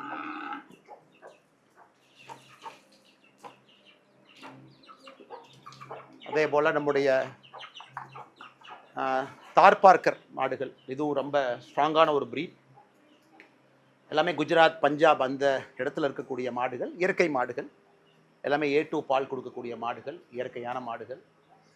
இன்றைக்கி நம்ம கிளைமேட்டுக்கும் அடாப்ட் ஆக ஆரம்பிச்சிருச்சு, நம்ம இடத்துல இருக்குது. பட் அட்வான்டேஜ் என்ன? நாட்டு மாடு அதிக பால் கொடுக்கக்கூடிய மாடு. நம்முடைய காங்கேயம் மாடு நேட்டிவ் ப்ரீடு. ஸோ காம்பினேஷன் நம்ம வச்சுக்கணும். மாடு பாலும் கொடுக்கணும், அதே நேரத்தில் அந்த மாடும் ஸ்ட்ராங்காக நிற்கணும் அந்த ஏரியாவில், நோய்வாயப்படக்கூடாது. ஸோ மொத்தமாக இருக்கக்கூடிய இதுலேருந்து கிடைக்கக்கூடிய சாணம் நமக்கு ரொம்ப முக்கியமான ஒரு பெரிய வேலை செய்யுது. நம்ம தோட்டத்துக்கே சாணம் வெளியிருந்து வாங்கணும், ஏன்னா அவ்வளோ மாடுகள் நமக்கு தேவை. அதெல்லாம் வந்த பிறகு நாம் இதை முழுமையாக நம்ம இன்றைக்கி தயார் பண்ணிக்கிட்டு இருக்கோம். இன்னும் ஒரு 5 ஆண்டுகள் கழித்து நம்ம ஒரு இயற்கை விவசாயின்னு சொல்ல முடியும். ஏன்னா ஒரு நிலத்தை பொறுத்த வரைக்கும் நீங்கள் 5லேருந்து 7 ஆண்டுகள் முழுமையாக உரம் போடலை, முழுமையான இயற்கை விவசாயம் நம்ம செஞ்சுட்டு இருக்கோம் அப்படின்னா அதை நாம் ஒரு இயற்கை விவசாயி அப்படின்னு சொல்லலாம். இன்றைக்கி அந்த ப்ராசஸில் இருக்கும். வீதல் இடஸில் ஒரு வாலண்டியராக நானும் ஒரு இயற்கை விவசாயியாக அடுத்த கட்டத்துக்கு செல்லணும் அப்படிங்கிற ஒரு பெரிய ஆர்வம். நிறைய நம்மோடு ஆயிரக்கணக்கான நண்பர்கள் இந்த இயற்கை விவசாயம் பயிற்சி மட்டுமே உள்ளே வந்திருக்கிறாங்க, நம்மளோட இருக்கிறாங்க, ட்ரைனிங் எடுக்கிறாங்க. நாமளும் நிறைய இயற்கை விவசாயிகள்கிட்ட பாடம் எடுத்து கொண்டிருக்கின்றோம், நிறைய அமைப்புகளோடு ஒருங்கிணைந்து செயல்படுகின்றோம். இதுவும் ஒரு பெரிய மக்கள் மூமெண்ட்டாக ஒரு புரட்சியாக வரணும் அப்படிங்கிறது தனிப்பட்ட முறையில் எனக்கு ஒரு பெரிய ஆசை. உண்ணக்கூடிய உணவு, சாப்பிடக்கூடிய உணவுல எல்லாம் நச்சுத்தன்மை இருக்கக்கூடாது. இன்னைக்கு கேன்சர் எவ்வளோ வருதுன்னு பாருங்கள் எல்லா இடத்துலும் கூட. பட் எல்லாத்தினாலையும் அர்பன் ஏரியாவில் இருக்கிறவங்க இன்னைக்கு எப்படி அதை அஃபோர்ட் பண்ண முடியும்? கடையில் தான் வாங்குறாங்க. ஸோ அவர்களுக்கு நாம் என்ன செய்ய முடியும்? வீட்டு கூரையில் பயிற்சி கொடுத்து, வீட்டு கூரையில் மொட்டை மாடியில் பயிர் பல வகைகள், குறிப்பாக காய்கறி வகைகளை கொண்டு வந்தால் நிச்சயமாக அவர்களுக்கும் ஒரு பெரிய இது கிடைக்கும். இன்னொன்று முக்கியமானது, ரொம்ப ஒரு எமோஷ்னலான இடம். ஏன்னா நாம் இங்கே வந்த பிறகு இந்த தோட்டத்துக்கு வந்து நம்ம மாடு வளர்க்க ஆரம்பித்த பிறகு இங்கே ஒரே ஒரு மாட்டோட கண்ணுக்குட்டி இறந்து போயிட்டாங்க. பைரவா அவங்க 27/12/2025 பிறந்து 10/2/2026 இறந்துட்டாங்க. ஸோ அவங்க ஞாபகார்த்தமாக இது பைரவா அப்படின்னு அந்த மாட்டு அரங்குக்கு நம்ம வச்சுருக்கோம். ஸோ நான் ஏற்கனவே நேற்று சொன்னேன், நம்முடைய ஊரில் ஒரு மாட்டு கண்ணெல்லாம் நம்மை பொறுத்தவரை எந்த அளவுக்கு ஒரு குடும்பத்தில் ஒரு உறுப்பினராக தான் நம்ம பார்க்குறோம். ஸோ நேற்று நம்ம பேசணும் அந்த தோட்டத்தில் இருக்கும் பொழுது, எந்த அளவுக்கு ஒரு கண்ணுக்குட்டியோ மாடோ இழந்துட்டா கூட நம்முடைய உறுப்பினர்கள் மாறித்தான் நம்ம ட்ரீட் பண்ணுறோம். அதில் எந்த மாற்று கருத்தும் இல்லை.